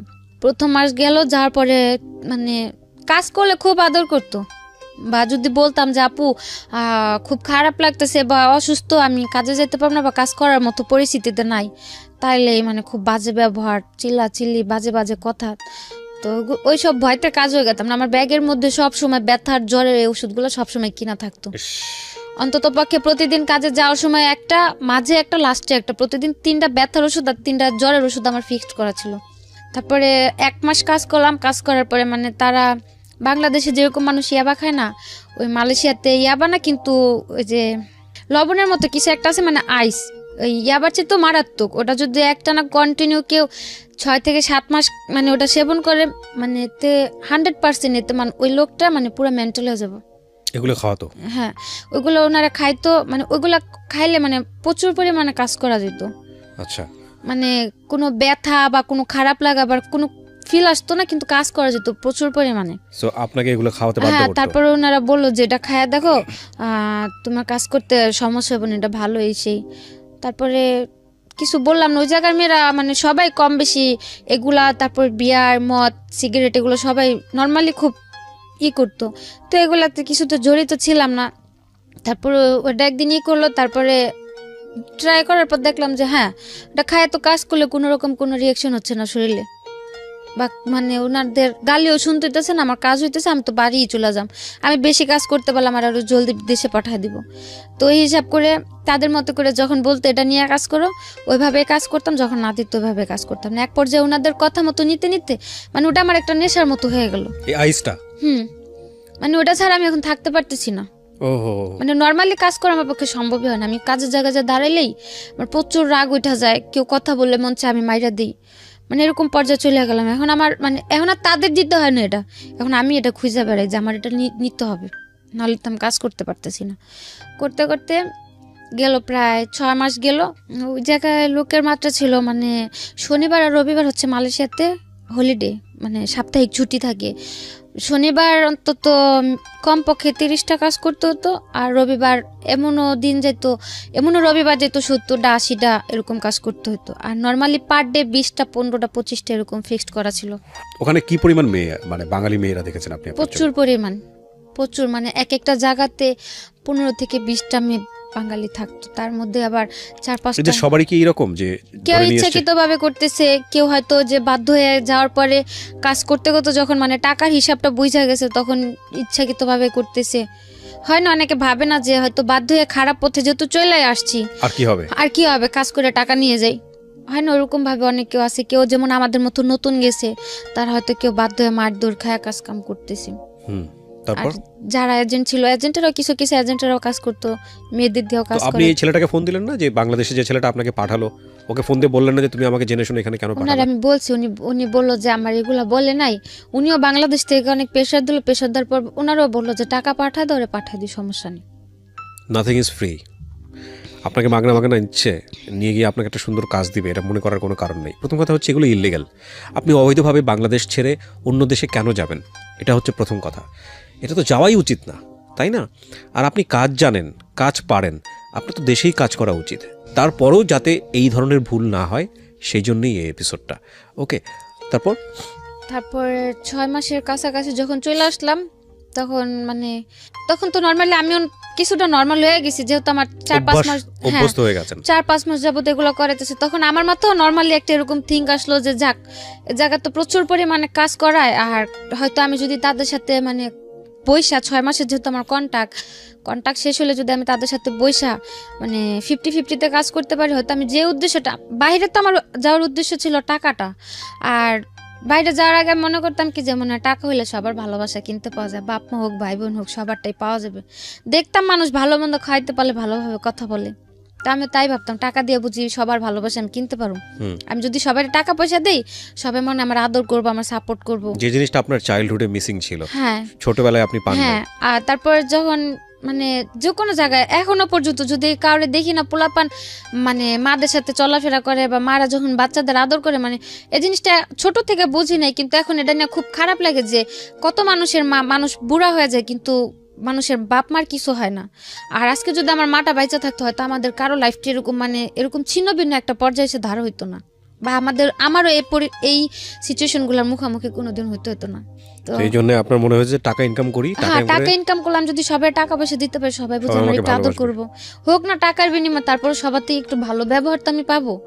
তো যখন 6 মাস গেল তখন আমি ভাবলাম যে থাক, আমি তো এই জায়গাতে কি খারাপ হলে আছি ভালো হালে আছি তা তো আর কেউ দেখতেছে না, সবাই তো মনে করে আমি খুব ভালো হালে আছি। তো ওনাদের সাথে একটা বসে আন্ডারস্ট্যান্ডিং এ যা দেখি যদি আমার টাকা টোকা দিয়ে কাজ করা যায়, আমি আর কিছুদিন কাজ করে বাবার একটা দোকান দিয়ে দিই, আর বোনের জন্য কিছু টাকা ক্যাশ করে আমি বাড়ি চলে যাম। যেহেতু আমার যা হওয়া তা তো হয়েই গেছে, এখন আমি বাড়ি যদি শূন্য হাতে চলে যাই, হয়তো আমার কিছুদিন পরে আবার একটা স্টেপ নিতে হবে, বা দেশে এসে কম বেতনে কাজ করে আরো কথা শুনতে হবে যে 5-6 মাস বিদেশ থেকে আসলাম, কি করলাম, মানে সব দিক দিয়ে চিন্তা ভাবনা করে আমি ওনাদের সাথে বসলাম। একদিন বসার পর বললাম যে আপনারা তো আমার 6 মাসের কন্ট্রাক্ট আনলেন, 6 মাস তো শেষ, তো আমি যদি এখন বাড়ি চলে যেতে চাই বাড়ি পাঠা দিবেন? পরে ওনারা বললো যে যদি চলে যেতে চাও পাঠা দেন, যদি থাকতে চাও থাকবা, আমাদের কোনো সমস্যা নেই। আর যেহেতু আমি ভয়ে কাজ করতাম, ওনাদের তারা আমার কোনো টর্চার করতে হয় না, বা খারাপ কোনো ব্যবহার ওনার আমার প্রতি কখনো যায়নি। আর আমার খুব আদর করতে, এই কারণে মানে আমার যে জায়গায় কাজে দিছিল ওই জায়গায় কেউ বলতো না আমি যে বাঙালি, কালো হাতে সবাই মনে করতো কি ইন্ডিয়া। তো এই কারণে মানে প্রচুর কাজ হইতো, আর কাজের জায়গায় সবাই অনেক আদর করতো, বস্টস যারা ছিল, এই কারণে আমার ওই এজেন্টগুলো আমার খুব আদর করতো। ওনারাও মানে ওই 6 মাস আমার সাথে ওরকম ভাবে ছিল যাতে আমি 6 মাস পর থাকতে রাজি হই। তারপরে ওনারা খুব আদর করতো, মানে ওনারা আমার এরকম ভাবে রাখছে বা বুঝাইছে যে তুমি যদি থাকো ভালোভাবে থাকবা, এটা সেটা, বা আমিও ছিলাম, দেখলাম তো ভালোই। তারপরে আমি আবার রাজি হলাম যে ঠিক আছে। আপনাদের যে এই ধরনের কাজের মধ্যে জড়িয়ে গেছেন বা করাচ্ছে সবাই, আপনাদের নিয়মিত মেডিকেল চেকআপটা করা হতো, ডাক্তারি চেকআপটা করা হতো? না, করানো হতো না, ওদিকে ওরকম ভাবে কোনো কাজ করাইতো না, যে মানে কোনো স্বাস্থ্য পরীক্ষা যেটাকে বলে। হ্যাঁ, এগুলো করানো হতো না? না না। এগুলো তো এক ধরনের মানে মৃত্যুকূপ যেটাকে বলে। তো মানে কখনো ডাক্তারের কাছে চিকিৎসা করতে নিয়ে যেত না, কোনো প্রবলেম হলে ওগুলোর জন্য নিয়ে যেত।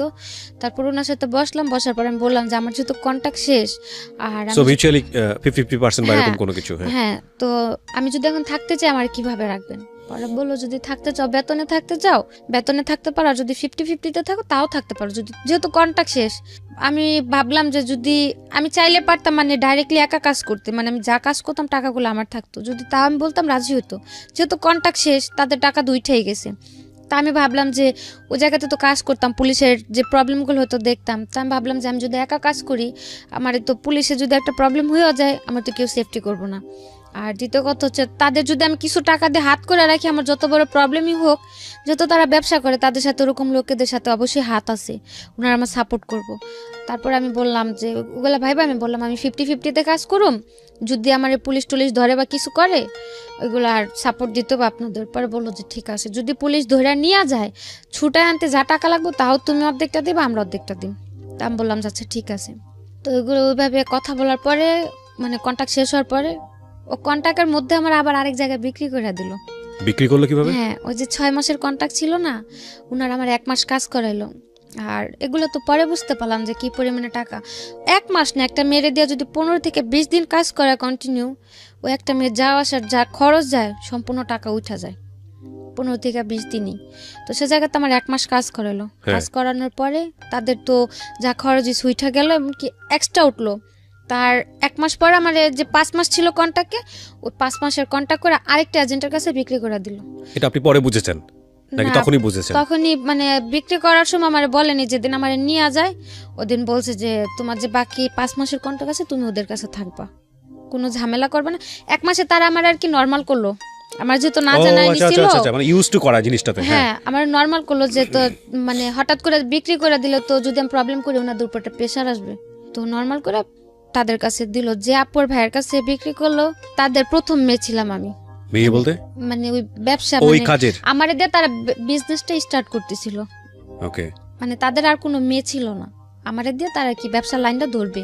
তো ওই হিসেবে তারা আমার কখনো টর্চার করেনি যে এ কয়টা কাজ কেন এই কেন সেই কেন, যেহেতু তারাও নতুন বুঝতে পারতো না যে কতগুলা কাজ প্রেশার দিলে কতগুলা কাজ হয় বা কি করানো যায়, তারা তো বুঝতো না। ওই হিসেবে মানে ওনাদের কাছে থাকতে আমার কাজের প্রেশার এটা তো ছিল না, নর্মালি ছিলাম। তারপর আসার পরে আমি বললাম যে মাসে আমার কন্ট্যাক্ট শেষ, থাইকে গেলাম। থাকার পর 1 মাস আমি কাজ করলাম, মানে 1 মাস কাজ করার পর আমার মানে কাজ যে প্রতিদিন কাজ করতাম না, কাজের টাকাগুলো আমার হাতে দিয়ে দিত কাজের লাস্টে, ওগুলো বাসা হিসাবে আর আমি তাদের কাছে জমা দিয়ে দিতাম। মাস শেষে যেমন তারা হিসাব করতো যে আমার এই কয় টাকার কাজ হয়েছে, এই কয় টাকা অর্ধেক অর্ধেক অর্ধেক তাদের অর্ধেক আমার, ওইভাবে হিসাব হইতো। তো 1 মাস কাজ করার পর দেখলাম যে না মোটামুটি ভালো টাকাই হচ্ছে। তারপরে রয়ে গেলাম কাজ করতে করতে। এর মধ্যে ওইখানে একটা ছেলের সাথে আমার একটা সম্পর্ক হয়। ছেলে বলতে যে মেয়ে বান্ধবী ছিল, বান্ধবীর ফ্রেন্ডের মোবাইলে আমার ছবিটা দেখে মানে মারাত্মক পরিমাণে পাগল, এরকম একটা অবস্থা। তারপর যেভাবে ও কথা বলতে বলতে হইলো ওর সাথে একটা সম্পর্ক। তারপর ওরে করে ওই এজেন্টের সাথে আমার প্রতিনিয়ত ঝগড়া হতো। ও ওকে, মানে ও বাঙালি ছিল, ছেলেটাও বাঙালি ছিল। এজেন্টের সঙ্গে ঝগড়া হতো মানে কি ও চাইতো যে আপনি এই পেশা থেকে বের হয়ে আসেন? হ্যাঁ, ও বলতো তুমি দেশে চলে যাও, আমার বুঝাইতো কাজ কাম করার দরকার নেই এটা সেটা। আর এজেন্টে হয় কি নর্মালি ওই জায়গাতে যে কোনো মেয়ে সব সম্পর্কেতে জড়াইলে, কোনো প্রেম প্রীতিতে জড়াইলে ওইখান থেকে পালা যায়। আর ওনারা আমার এতদিন রাখছিল, অন্তত আমার প্রতি তাদের এতটুকু বিশ্বাস ছিল আমি যাই করি না কেন পালায় কোথাও যাবো না। পালা যাওয়ার হলে আমি আরো আগেই চলে যেতাম, যেহেতু 6-7 মাসে কোথাও যাই নাই যাবো না। তাদের সাথে ঝগড়াতে এই কারণেই ওই ওর সাথে ফোনে টোনে কথা বলতাম বা দেখা করতাম, ওই দিকে মানে থিঙ্কিংটা থাকাতে আমার এদিকে কাজগুলো কম হইতো, যাতে তাদের প্রবলেম হইতো না। এই নিয়ে মানে খুব ভাবে চিল্লাচিল্লি ঝগড়াঝাটি চলতোই প্রতিনিয়ত, যে ওর সাথে কথা বলো না, এরকমটা হয় এই জগতের মেয়েদের সাথে ছেলেরা রিলেশন করে টাকা টুকা খায় তারপরে ছাইরা দেয়, কিন্তু এগুলোর কোনো ভবিষ্যৎ নাই, তুমি ওরা ছাইরা দাও। আর ওর সাথেও তেমন একটা সম্পর্কে জড়াইতে চাইতাম না, কারণ প্রথমে তো একটা ডস খাইলাম, আপন খালাতো ভাই, আর এ তো হচ্ছে খারাপ জায়গা থেকে পরিচয়, তো তেমন একটা কেয়ার করতাম না। কিন্তু ও আমার সবসময় বোঝাইতো যে আখি দেখো মানুষ কিন্তু জীবনে একা কোনো পথে পাড়ি দিতে পারে না, মানুষের চলতে একটা মানুষের সাপোর্ট লাগে। মানে ওর সবচেয়ে একটা কথা আমার বেশি টাচ করে, ও আমার বলে যে তোমার তো কেউই নেই, মা নাইকা বাপ থাইকাও নাই, ভাই বোনও তোমার দেখে না, নাহলে আমি তোমার সাপোর্ট হয়ে রইলাম, বাবা মা শিখাইছে ছোট থেকে যে একটা মানুষ যদি কোনো একটা এতিমের সাপোর্ট করে তার নাকি অনেক সোয়াব হয়। ওই কথাটা বলাতে আমি মানে এতটুকু ভাবলাম যে যেহেতু ও আমার এতটুকু জিনিস বুঝতে পারছে যে আমার কেউ নাই, ও যেহেতু এই জিনিসটা বুঝতে পারছে যে আমি সবার ভালোবাসার কমতিটা ফিল করি বা মানে এ টু জেড সব দিক দিয়ে আমার খুব সাপোর্ট করতো আর আমার ওগুলো খুব ভালো লাগতো। তো যাক গেল, তার সাথে মানে তো ঝগড়াঝাটি করতে করতে 3 মাস সম্পর্ক চলার পরে তারপর 3 মাস চললো, 3 মাসের মধ্যে টুকটাক ঝগড়াঝাটি হলো। 18-র ওকে কি আপনি বিয়ে করছিলেন? না, বিয়ে হয়নি। তারপর ওই 3 মাস সম্পর্ক থাকার পরে এর মধ্যে মানে ওই যে এজেন্টের কাছে ছিলাম তাদের মধ্যে মানে তাদের কাছে আমি টোটালি একটা কালার খেয়ে গেলাম যে মানে তারা এখন আমার আর মানে আগের মতো একটা কেয়ার করে না বা সহ্য করতে পারে না ও ছেলের সাথে সম্পর্কটা গভীর হতে। আর ও বলতো তুমি দেশে চলে যাও। তো গেল 2017 থেকে 18 মে পর্যন্ত এই ঘটনা। 18 মে মাসের 14 তারিখে আমি পুলিশে ধরলাম। পুলিশে ধরলো মানে কি অন স্পট? হ্যাঁ, কাজের জায়গা থেকে আচ্ছা। রেড দেওয়াতে আমরা 15টা মেয়ে ধরা খেলাম। ওকে, তো মালয়েশিয়ান পুলিশের কাছে? হ্যাঁ, ওটা ছিল এমনি তো নর্মালি পুলিশ, মানে ওদিকে তো পুলিশের এক একটা মানে আছে আইপিকেল টিপিকেল ইমিগ্রেশন, তো নর্মাল পুলিশে ধরছে দিক থেকে টাকা দিয়ে ছুটে আসা যায়। 9 তারিখে ধরলো, ধরার পরে যাওয়ার পথে আমি ওর ফোন দিয়ে বললাম যে এরকম ভাইয়ার কাছে আমার টাকা আছে, যদি আমার যত তাড়াতাড়ি সম্ভব আমার ছুটে নিয়ে আসতে বলবা, যেহেতু জানি যে নর্মাল পুলিশে ধরছে ওরা টাকা ঢোকা নিয়ে ছাইড়া দিব। তো বললো যাচ্ছে ঠিক আছে। তারপর 9 দিন পর আসলাম, তার আর কি উকিল ধরার পর পাসপোর্ট তো তাদের কাছে ছিল, ওইখান থেকে 9 দিন পর ছুটে নিয়ে আসলো, কোনো সমস্যা হলো না। তো ছুটে আনলো আমার 3,500 রিঙ্গিতে, সে জায়গাতে আমার বললো যে 13,000 রিঙ্গিত লাগছে, ওই টাকাটা আমার থেকে নিল। তো তারপর কোনো প্রবলেম হলো না। মানে হয় না একটা বাটপারি বিজনেস আর কি, 2 নম্বরই বিজনেস এবং তার মধ্যে যত রকমের বাটপারি আছে আর কি। হ্যাঁ, তারপর ওই মে মাসের 14 তারিখে ছুটে আসলাম। আসার পর 3-4 দিন রেস্টে থাকার পর আবার কাজে গেলাম। যাওয়ার পরে জুনের 24 তারিখে আবার ধরা খেলাম। আবার পুলিশ নিয়ে গেল? এবার পুলিশ নেই, এবার ইমিগ্রেশন নিল। ইমিগ্রেশন নিয়েছে, ওকে। তারপর যেদিন ধরা খাইছি সেদিন আমার কাছে ফোনও ছিল না, মানে অসুস্থ ছিলাম, তো কাজে যাওয়ার নিয়ে আর কি তাদের সাথে একটু কথা কাটাকাটি হলো। ওনারা আমার বললো যে রাত্রে যদি ফোনে কথা বলো, দিনে তুমি সুস্থ থাকবা কোথা থেকে আর কাজ করবা কোথা থেকে। মানে আপনি যে ছেলেটাকে লাভ করেন তার সাথে কথা কাটাকাটি হচ্ছে? না, ও বললো যে তুমি কাজে যাও না, যেহেতু তুমি অসুস্থ কাজে যাও না। জ্বর ছিল কিছুটা, আর আমি আমার ওই এজেন্টদের বললাম, তখন তো 50-50, ইচ্ছা হলে কাজে যেতাম, ইচ্ছা হলে যেতাম না, কিছু বলতো না। তো আমি বললাম যে আমি আজকে কাজে যাব না, আর অসুস্থ থাকারই ছিল। ওই ঈদের 1 সপ্তাহ পরে ধরা খেয়েছি, তো যেমন ঈদ গেছে এই শুক্রবারে, আগামী শুক্রবারে ধরা খাইছি। ওই 7 দিন কাজের প্রচুর চাপ ছিল, তো দেখা যাচ্ছে ওই কারণে খুব অসুস্থ ছিলাম, আবার রাত্রে ঘুম কম, তোর সাথে কথা বলতাম। তো ধরা খেলাম, ওই দিন কথা কাটাকাটি হতে বাসাতে ফোন টোন কিছু নেই, রাগ করে আমি এমনি কাজে চলে গেলাম। কাজে গেলাম সন্ধ্যা 7টার দিকে, 9টার দিকে ইমিগ্রেশনের পুলিশ সব উপরে উঠে গেল, নিচে দরজা কাইটা। তারপর ধরলো, ভালো কথা, বসায় রাখছে। তারপরে গাড়িতে উঠছে, মানে পুলিশ ধরছিল পরে, তো তাও ফোন করার একটা অপশন ছিল যে ফোন করে ভালো মন্দ বলতে পারছি। এখন তো ইমিগ্রেশন ধরলো, আমার সাথে তো একে ফোন ছিল না, আর দ্বিতীয়তে যাদের ফোন ছিল সবার ফোন নিয়ে নিছে, আর আমার কারো নাম্বারও মুখস্থ ছিল না, শুধু ওই ছেলের নাম্বারটা ছাড়া। তারপর ওই বাঙালি আরেকটা মেয়ে, মানে এক সিরিয়ালে 4টা কোম্পানিতে অপারেশন দিছে, 4টা কোম্পানির মধ্যে মানে আমরা 4টা না 5টা ছিলাম বাংলা মেয়ে। তো আমার যেখান থেকে ধরছে ওইখানে আমি ছিলাম, আরেকটা মেয়ে ছিল। ওই মেয়ের ফোন নিয়ে নিছে, সাথের যে কোম্পানিটা ছিল ওই কোম্পানির একটা মেয়ের ফোন দিয়ে ফোন করলাম ওই ছেলেরে, ফোন দিয়ে বললাম যে দেখো আমার তো গতবার ছুটে আনছিল, পুলিশে ধরছিল, কিন্তু এবার তো ইমিগ্রেশনে ধরছে, আমার তো কোনোভাবে ছুটানো সম্ভব হবে না। তো আমার টাকা আছে, আমি যে ওই ঈদের 1 সপ্তাহ কাজ করছি বা পুরো মাস কাজ করছি, আমার পুরো মাসের টাকাটাই তাদের আছে। আমার বললো জরিমানা দিয়ে আমার দেশে পাঠা দিতে, যাতে অকারণ আমার কোনো জেলে পড়ে না থাকতে হয়। তো বললো যে আচ্ছা ঠিক আছে। মালয়েশিয়ার জেল সম্পর্কে জানতেন না? আগে কোনো আইডিয়াও ছিল না, বা ওরকম কারোর সাথে কথা হয়নি যে এটা কিরকম। মানে আপনাদের সবাইকে বলছি যে মালয়েশিয়ার জেল জীবনটা কতটা ভয়ানক হতে পারে, এটার উপর একটা এপিসোড আছে এই চ্যানেলে, এটা ইউটিউব জীবন গল্পের পার্ট নাম্বার 1। তাহলে বুঝবেন যে মালয়েশিয়ার জেল জীবনটা কতটা ভয়ানক। বলেন তারপর ওইখানে একটা মেয়ের ফোন ছিল, ওর ফোনটা দিয়ে আমি ফোন দিয়ে বললাম যে যেহেতু ইমিগ্রেশনে ধরছে, আমার তো কোনোভাবে ছুটানো সম্ভব হবে না, আর প্রথমবার যখন ধরা খেলাম তখন যে 9 দিন ছিলাম ওদিকে তত একটা কষ্ট হয়নি, আর তার মধ্যে 2-3 দিনই ভাইয়ারা যা দেখা করছে, কারণ তখন তো আমার ছুটানোর জন্য ট্রাই করতেছিল, যা দেখা করে আসছে বা খাবার টাবার কিনা দিয়ে আসছে, সমস্যা হয়নি তত একটা। আর এমনিতে রাখছিল যেমন সেফটি রুমে ছিলাম, তো প্রবলেম হয়নি, আর জেলটাকে দেখিও নি তখন। তো বলার পর আর আমি বললাম যে যেভাবে সম্ভব হয় আমারে খুব শীঘ্র দেশে পাঠা দিতে বলবে, আমার যা টাকা আছে ওদের যথেষ্ট হবে আমার জরিপানাতে দেশে পাঠানোর জন্য, আমার যাতে জেলে না রাখি। আর পাসপোর্টটাও যেহেতু তাদের কাছে, তো বললো যে আচ্ছা ঠিক আছে, তুমি কোনো টেনশন করো না, কান্নাকাটি করো না, এদিক থেকে তাদের যতটুকু প্রেশার দেওয়ার বা যতটুকু কি করার আমি করুম, তুমি কোনো কান্নাকাটি করো না। আচ্ছা, গেল। তারপর 3 দিনের দিন যখন যাওয়ার পরে 3 দিনের দিন যখন স্টেটমেন্ট নিতে আনলো, তখন স্টেটমেন্ট দেওয়ার পর ওনারা আমার বললো যে তোমার পাসপোর্ট কার কাছে। আর পুলিশে ধরার পর যদি বলে যে এজেন্ট আছে বা কিছু, তাহলে হয়তো তার যেমন যদি আমি তখন বলতাম যে আমার এজেন্ট আছে, তাহলে হয়তো আমার এজেন্টটা খোঁজার জন্য আমার যে জায়গায় জেল হয়েছে 3 মাস, সে জায়গায় হয়তো 6 মাস 1 বছরও হইতে পারতো এজেন্টে খোঁজার জন্য।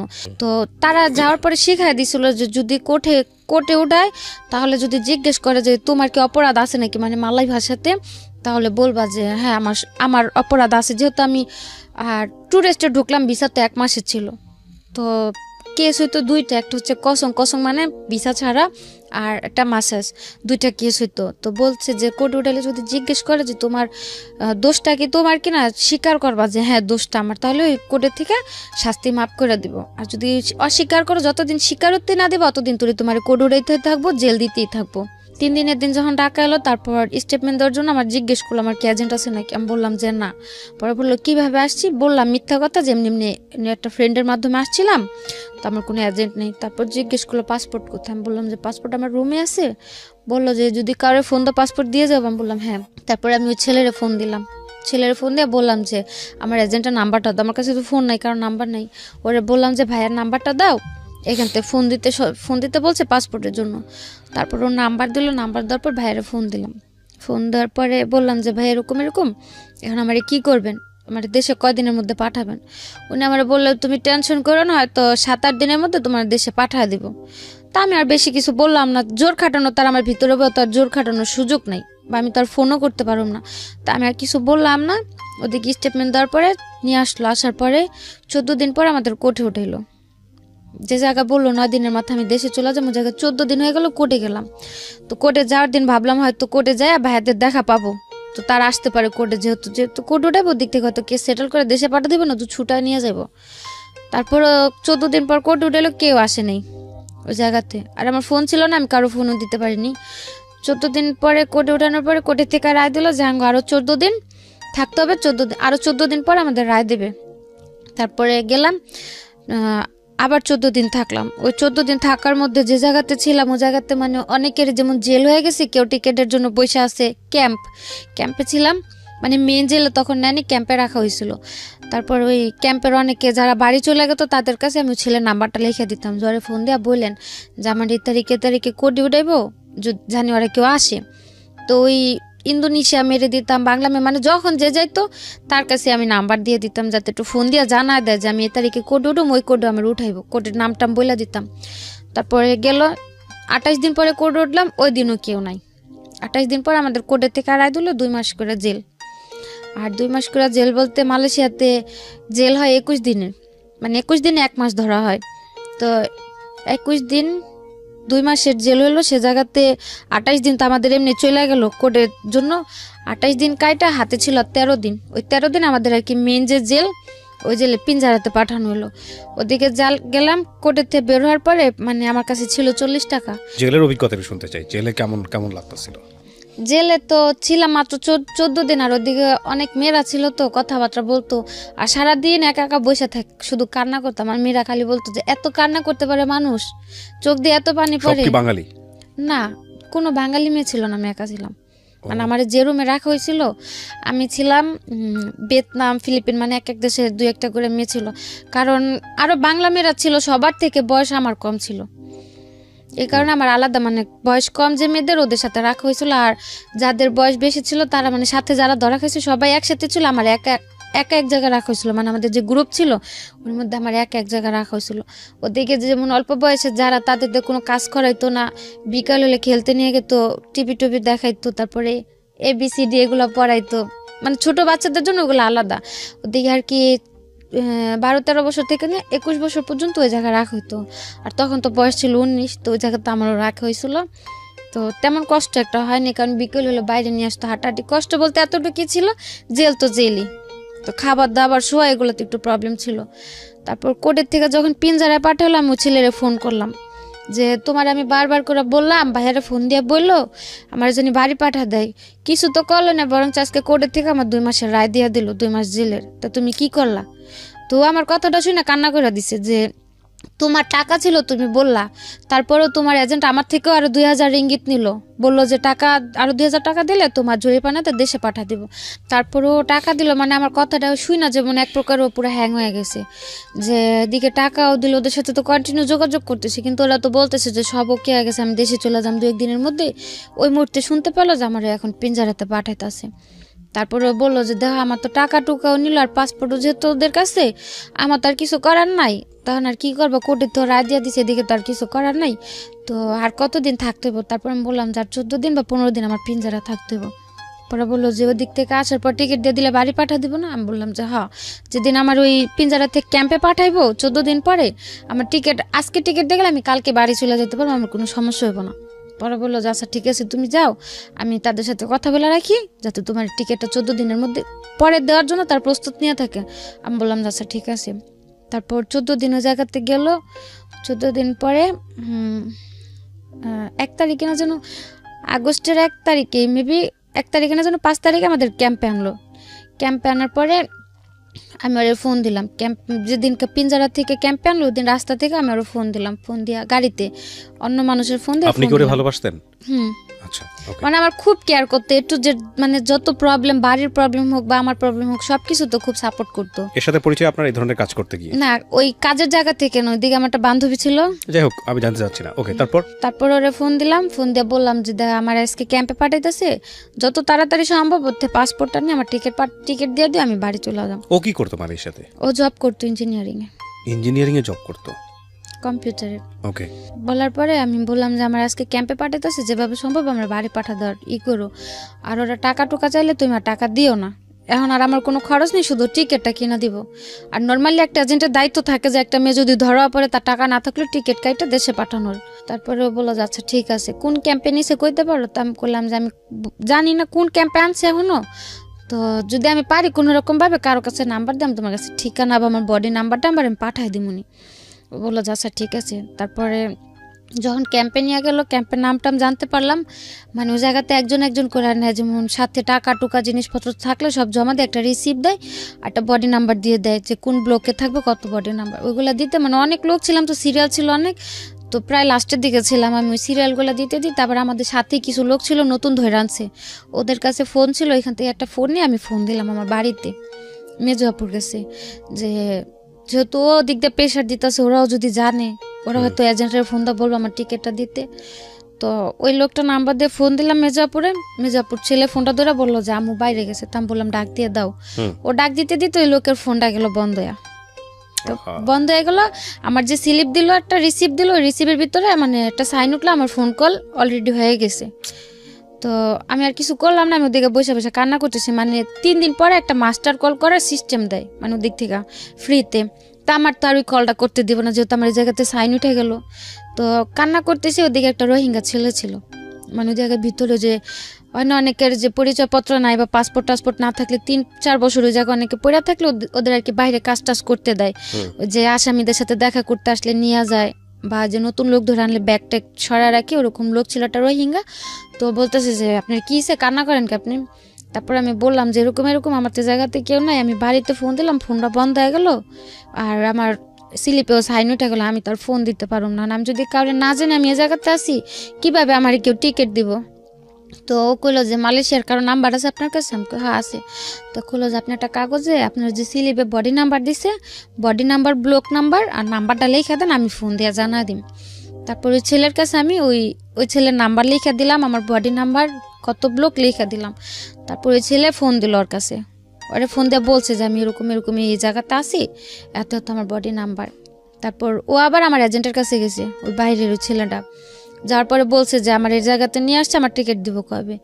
ওরা বলতেছে পাসপোর্ট দিয়া দিছে, মানে কোম্পানির লোকের কাছে পাসপোর্ট দিছে, টাকা দিয়ে দিছে, ওরা টিকিট দিয়ে যাবে। এসে করতে করতে প্রায় 15 থেকে 20 দিন যায়। ওই 15-20 দিনের মধ্যে এই ছেলে আবার ওরা একটা ফ্রেন্ডে পাঠায় আমার সাথে জেলে দেখা করতে।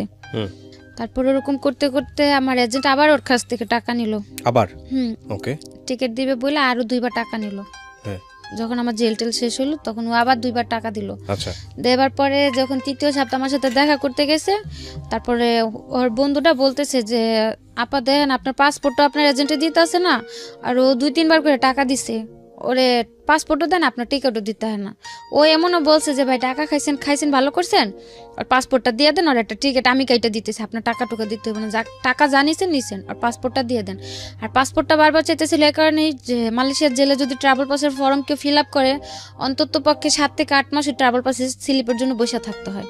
মানে বাংলাদেশ এম্বাসি হয়ে এখান থেকে একটা কাগজ যাবো, ওই কাগজটার জন্য 7 থেকে 8 মাস অপেক্ষা করতে, যাদের পাসপোর্ট নেই। আর যদি আমার পাসপোর্ট না দিত তাহলে হয়তো আমার আরও 7 থেকে 8 মাস জেলে থাকতে হতো। তার জন্য বারবার যাওয়ার কথা, টাকা খাইতেছে খাক, তো পাসপোর্টটা দিয়ে দেখ। আর এই চান্সে ও টাকা খাচ্ছে। আর তারপর 3বার 3য় সপ্তাহ যখন দেখা করতে যাওয়ার পর আমি কান্নাকাটি করে বলছি যে ঠিক আছে ওই বা কী করবো, বারবার টাকা দিতেছে। আমি বলছি যে ওরা টাকা দিতে নিষেধ করেন, আমি ট্রাভেল পাসের ফর্ম ফিল আপ করে দিচ্ছি, যদি আমার ফর্ম আসে আমার দেখতে ফোন করতে দিব, ট্রাভেল পাস আসলে যে কাউরে ফোন দিয়ে বলো টিকিট দিয়ে যাওয়ার জন্য। তখন আমি ফোন দিয়ে বললো, ওরা এসে বললেন আমার টিকিট দিয়ে তার টাকা টুকা লাগবে না। তারপর ওই ছেলে মানে ওই কথা শোনার পরে যায় পুলিশের কাছে একটা রিপোর্ট করলো যে এরকম এরকম আমি জেল আছে, আমার পাসপোর্ট আমার এজেন্টের কাছে, আমার টিকিট দিতেছে না। ওই জেলে পুলিশের থেকে ওই এজেন্টের কাছে একটা নোটিশ পাঠাইলো যে পাসপোর্টটা যাতে দিয়া দেয়। তারপরের সপ্তাহে যে আমার টিকিট দিয়ে আসলো, তারপরে দেশে আসলাম। এদিকে এজেন্টের জন্য আমার জেল খাটতে হলো 3 মাস, অথচ কোর্টের থেকে আমার রায় দিল আমার জেল হইলো 41 দিন। 41 দিনের জায়গায় আমার জেল খাটতে হলো 90 দিন। তারপরে আসলাম, আসার পরে ওই ছেলের সাথে যেহেতু সম্পর্কটা দেশে আসার পরেও ছিল, ওই সেপ্টেম্বরে দেশে আসলাম। ও বললো যে দেশেই থাকো, দেখি আমি যতটুকু পারি তোমার হেল্প করুন, টাকা টুকা যা লাগে। তারপরে আমি ভাবলাম যে যেহেতু আছে আমার এতটা সাপোর্ট করছে, যদি আমি ওর কাছে যাই হয়তো গেলেও আমার একটা ভালো কাজে টাজে লাগা দিলে আমি করতে পারুম। তো ওরে বললাম, বলার পর ও তত একটা মানে রায় দিল না। তারপর আমি গেলাম 2য়বার যে ইন্দোনেশিয়া দিয়ে।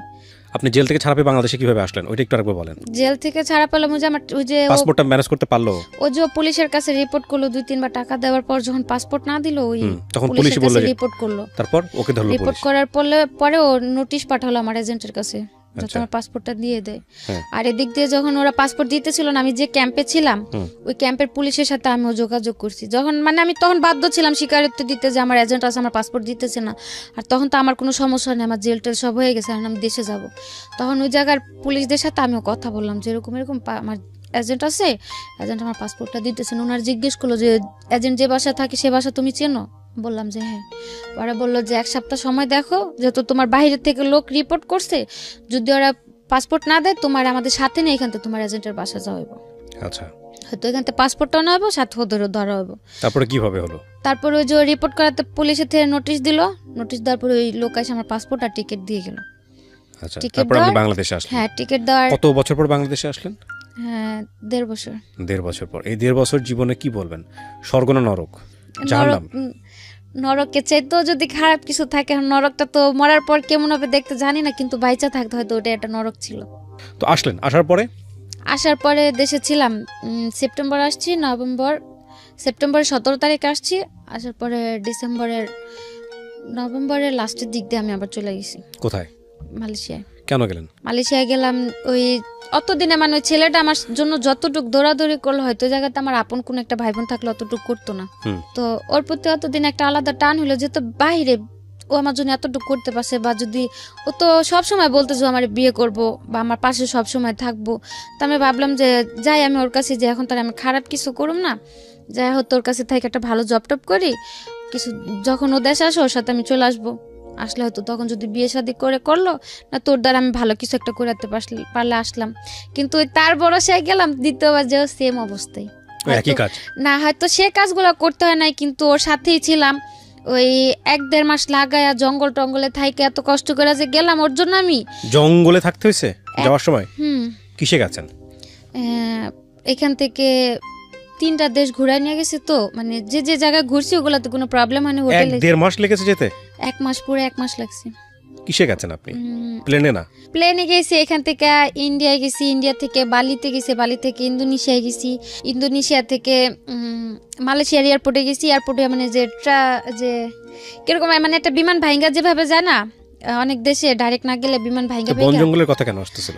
এই জঙ্গলে ছিলাম 15 দিন, মানে জঙ্গলের ভিতরে, টোটালি জঙ্গল, ওর ভিতরে খাওয়া দাওয়া সহ সবকিছু। ওখানে কি ওই বাঙালিরা ওইভাবেই যায়? অবৈধভাবে গেলে ওইভাবে যেতে হয়। মানে ইন্দোনেশিয়া দিয়ে যারা যায় তাদের ওই জঙ্গলে 1 মাস থেকে যাইতে হয়। এমনিতে যদি থাইল্যান্ড দিয়ে বা সিঙ্গাপুর দিয়ে যায় তাহলে তো 1 সপ্তাহের মধ্যে পৌঁছা যায়। আচ্ছা, তো গেলেন, তারপর? গেলাম, যাওয়ার পর ওই ছেলের কাছে গেলাম, যাওয়ার পরে 6-7 মাস কাজ করতে দেন। ও এমনিতে আমার টাকা টুকা, ওর সাথেই ছিলাম, মানে বাড়িতে টাকা টুকা সব কিছু ও দিল, বা যাওয়ার খরচ টরচ যা লাগলো ওই দিল। দেওয়ার পরে মানে এক পর্যায়ে দেখি ও কিরকম একটা আস্তে আস্তে পোল্ট্রি নিতেছে।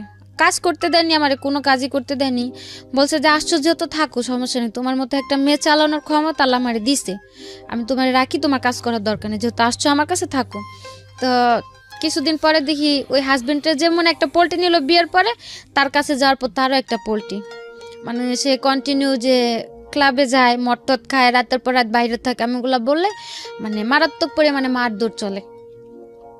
তারপরে গেল এরকম করতে করতে এক পর্যায়ে আমি বললাম যে ভাই, তুমি যদি আমার না রাখো, আমার বইলা দাও, যেহেতু আমি আসছি, আমার এখন একটা সুযোগ আছে, তুমি আমার যদি না রাখো, আমার বইলা দাও, আমি বাইরে যাই, কোনো কাজ কাম করে আমি দেশে চলে যেতে পারো। আর অতদিন লাস্টের দিক দিয়ে আমি একটা কোম্পানিতে কাজে লাগছিলাম ক্লিনারের। তো তখনও বললাম যে দেখো, আমি একটা ভালো বেতনে কাজ করতেছি, ভালো একটা কাজ পাইছি, তুমি যদি আমার ছাইরা দাও, আমি কাজ কাম করে। ওই কি বিয়ে করেছিলেন আপনি? না না, ওকে। ওদিকে বিয়ে করার সিস্টেম ছিল না। বিয়ে করলে কি যে হুজুর ডাক দেয়, এমনিতে ঘরে বিয়ে করে, ওইগুলো তা আমার আর ওর উদ্দেশ্য ছিল, আমারই মেন উদ্দেশ্যটা ছিল যে আমি এখন এরকম একটা বিয়ে করুম, দেশে যাবার পরে বিয়ে তো আমার কোনো প্রুফও থাকবো না বা কোনো প্রমাণও থাকবো না, তো তার চেয়ে না করেই থাকি। যদি বিয়ে থাকে দেশে, যে হয়তো পোক্তভাবে করলে করবো, না করলে করার প্রয়োজন নেই। শুধু শুধু যে আল্লাহরে সাক্ষী রেখে বিয়ে করুম, এটা নিয়ে হয়তো একটা আল্লাহর কাছে একটা গুনার কাজ হবে, বা ওর কাছে আমি দাবি নিয়ে দাঁড়াইতে পারবো না। এর জন্য আর কেউ ওই জায়গাতে করা হয় না। আর ওই জায়গাতে বাঙালিদের যাদের ভিসা টিসা নাই, ওই কাগজ টাগজ করে বিয়ে করার কোনো সিস্টেম নেই। তারপরে ওরে বারবার বলতাম যে যদি তুমি আমার ছাইরা দাও তা আমি কাজ কাম করি। ও বলতো যে না, আমি কি তোমার আনছি ছাড়ার জন্য, আমি তোমার ছাড়ুন কেন। এরকম করতে করতে ওর সাথে রইলাম 1 বছরের মতো। লাস্ট 3 মাস কাজ করলাম, দেশে আসুম, ওই ট্রাভেল পাস চালু করলো, যারা অবৈধ আছে তারা মানে আত্মসমর্পণ করে দেশে চলে যেতে পারবো। তো ও বললো যে দেখো, এভাবে থাকলো তো দুজনের, ওরও ভিসা শেষ হয়ে গেছে লাস্টের দিকে, বললো যে তুমি চলে যাও, আমার তো কোম্পানি আছে, আমার কোম্পানিতে আমার ভিসা করে দিব, তুমি তেমনি একবার ব্ল্যাক লিস্ট করে গেছো দেশে। প্রথমবার যখন জেল খাইতে আসলাম আমার ব্ল্যাক লিস্ট দিয়ে দিল, আবার দ্বিতীয়বার অবৈধভাবে ঢুকলাম, আমি তো আর ভিসাও লাগাইতে পারুম না। তো বললো যে তুমি চলে যাও, আমি থাকি, ঠিক আমি ভিসা টিসা করে আমি ভিসা লাগলে দেশে আসুন না, ইনশাল্লাহ বিয়ে টিয়ে যা করার করুন নি। তা আমি বললাম যে না, আমি তোমার রেখে দেশে যাম না, আমি থাকতেই তুমি এত নাটক করে আমি চলে গেলে তো তখন তুমি পুরাই পোল্ট্রি নিবা, যেহেতু তুমি আমার বিয়ে করবো আমি তোমার সাথেই থাকি, সমস্যা নেই। তো এগুলা করতে করতে ও আমার জন্য টিকিট টুকেট কাটার জন্য পুরো প্রস্তুতি নিল। তার মধ্যে আমার বরাপুর একটা ছেলে অ্যাক্সিডেন্ট হলো, মানে ওরে ডান হাতের এই জায়গা দিয়ে একটা চাকু ঢুকিয়ে দিক দিয়ে বের হয়ে গেল। আমার কাছে এমনিতে টাকা নেই, আমি দেশে আসার প্রস্তুতি নিতেছি, তার মধ্যে ওর ওই জায়গাতে অপারেশন করতে অনেক টাকা দিতে হলো আমার বাইরে থেকেই। ও তখন দেশে আসবো না, রাজি হলো দেশে আসার জন্য ছেলেটাও আমার সাথে। তারপরে আমি বলছি যে তুমি আমার টিকিট কাটবা, এত কিছু করবা, কোনো লাভ হইব না, যদি তুমি না যাও, যেদিনকার ফ্লাইট থাকবো দিন আমি পলা যাম, দেখবা 3-4 দিন পর আবার আয়া পড়ছি, কিন্তু আমি তোমার রেখে দেশে যাম না। তারপরে এক পর্যায়ে যে ওর বাবা ফোন দিয়ে বললো যে দেশে নাকি ওর একটা চাকরি হয়েছে, ওরে দেশে চলে আসতে। তারপরে ও রাজি হলো আসার জন্য। একসাথে টিকিট পাইলো না, আমার ডিসেম্বর 14 তারিখে করলো, ওটা 17 তারিখে করলো। আসার সময় বারবার করে বললো যে তুমি যাও, তুমি কোনো টেনশন করো না, আমি তা আসি দেশে, যে আমি তোমার লোক কোনো পোল্ট্রি নিবো না, তুমি চলো, আমিও তো দেশে আইতেছি। আসার পর আল্লাহ বিয়ে শাদী যা করার করুমনি। আসলাম দেশে, আসার পর 15-20 দিন ভালোই ছিল, এখন পুরাই পোল্ট্রি। পুরা পোল্ট্রি বলতে মানে মানুষ অত বড় পোল্ট্রি নিতে পারে না দেখলে হয়তো জানতাম না। সো আপনি আবার যাবেন না মালয়েশিয়াতে? না, আর যাও কার কাছে, আর যাওয়ার কোনো প্রয়োজন নেই। প্রথমে তো গেলাম ফ্যামিলির দিক দিয়ে চিন্তা করা, বা প্রথম গেছে ফ্যামিলির দিক দিয়ে চিন্তা করে, সেকেন্ড টাইম গেছে একজন মানুষকে ভালোবেসে। এখন কিভাবে চলতেছে আপনার? এখন ওই ছেলের সাথে কথা হয়, এমনিতে আমার টাকা টুকা লাগলে যদি আমি ফোন দিয়ে বলি, টাকা টুকা দেয়, কিন্তু কোনো কথা বলে না, যোগাযোগ করে না। এছাড়া আপনি কোনো কাজকাম করেন? গত মাসে একটা চাকরিতে জয়েন করছি, তো করতেছি টুকটাক। কেন বললেন এই গল্পটা? আবার এই প্রশ্নটা করি। গল্পটা বলার উদ্দেশ্য এইটুকুই ছিল যে অনেক মেয়েরাই বাইরে যায়, যেহেতু আমি মালয়েশিয়াতে অন্য অন্য দেশেরগুলো তার আমি বলতে পারি না, বা আসার সময় এয়ারপোর্টেও দেখছি সৌদি থেকে অনেক মেয়েরা প্রায় 1-1.5 মেয়ে সিরিয়ালে দাঁড়ায় আছে। জিজ্ঞেস করলাম, মানে ওদের সাথে আমারও মনে করছিল আমি সৌদি থেকে আসছি। এবার আসার সময় আমি 2-3 ঘন্টা লেটে এয়ারপোর্টের থেকে বেরোলাম, ওই যে ওদের সাথে আমার সিরিয়ালে দাঁড় করা রাখলো। যখন দেখলাম যে সবগুলা লোক সৌদি আরবের, আমি একাই মালয়েশিয়ার, তখন আমি চিল্লাচিল্লি করাতে তারপর আমার বের করে দিল। 2-2.5 ঘন্টা যে দাঁড়াইছিলাম, মেয়েগুলা জিজ্ঞেস করলাম যে আপনারা কি জনের দিকে দাঁড়াচ্ছেন, সবগুলা জেল খেটে আসছে।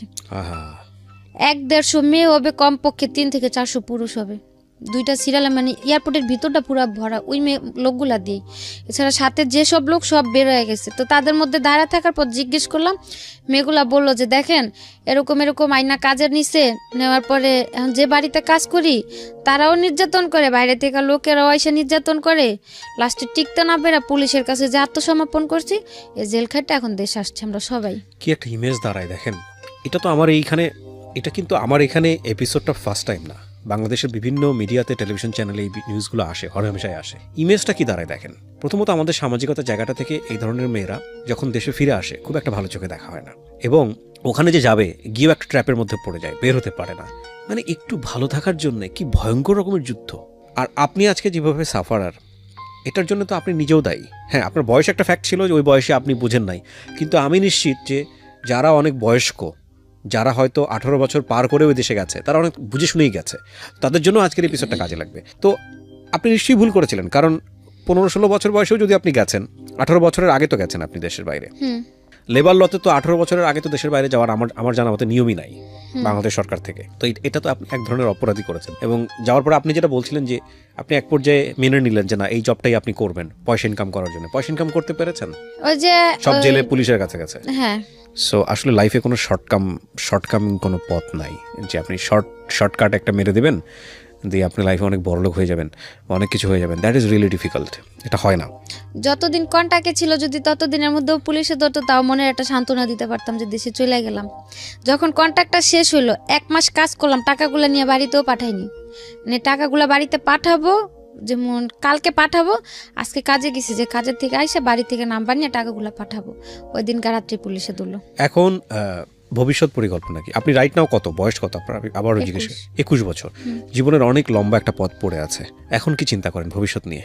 এখন চিন্তা করার আর কিছু নাই। এখন মনে করি যে যেহেতু দেশে আসছি, একটা জব পাইছি, করতে থাকি, উপরে আল্লাহ যা রাখছে কপালে তাই হবে। কিন্তু কোনো বাহিরে যাওয়ার বা কোনো সম্পর্কতে জড়ানোর এ ধরনের কোনো চিন্তা ভাবনা। আপনাকে যে মানুষটা আপনার জীবনে পরবর্তীতে আসবে, যদিও খুব ব্যক্তিগত প্রশ্ন হয়ে যায় এটা, আপনি কি চিন্তা ভাবনা করেছেন? তাকে আপনি আপনার জীবনের অতীতটা বলতে পারবেন?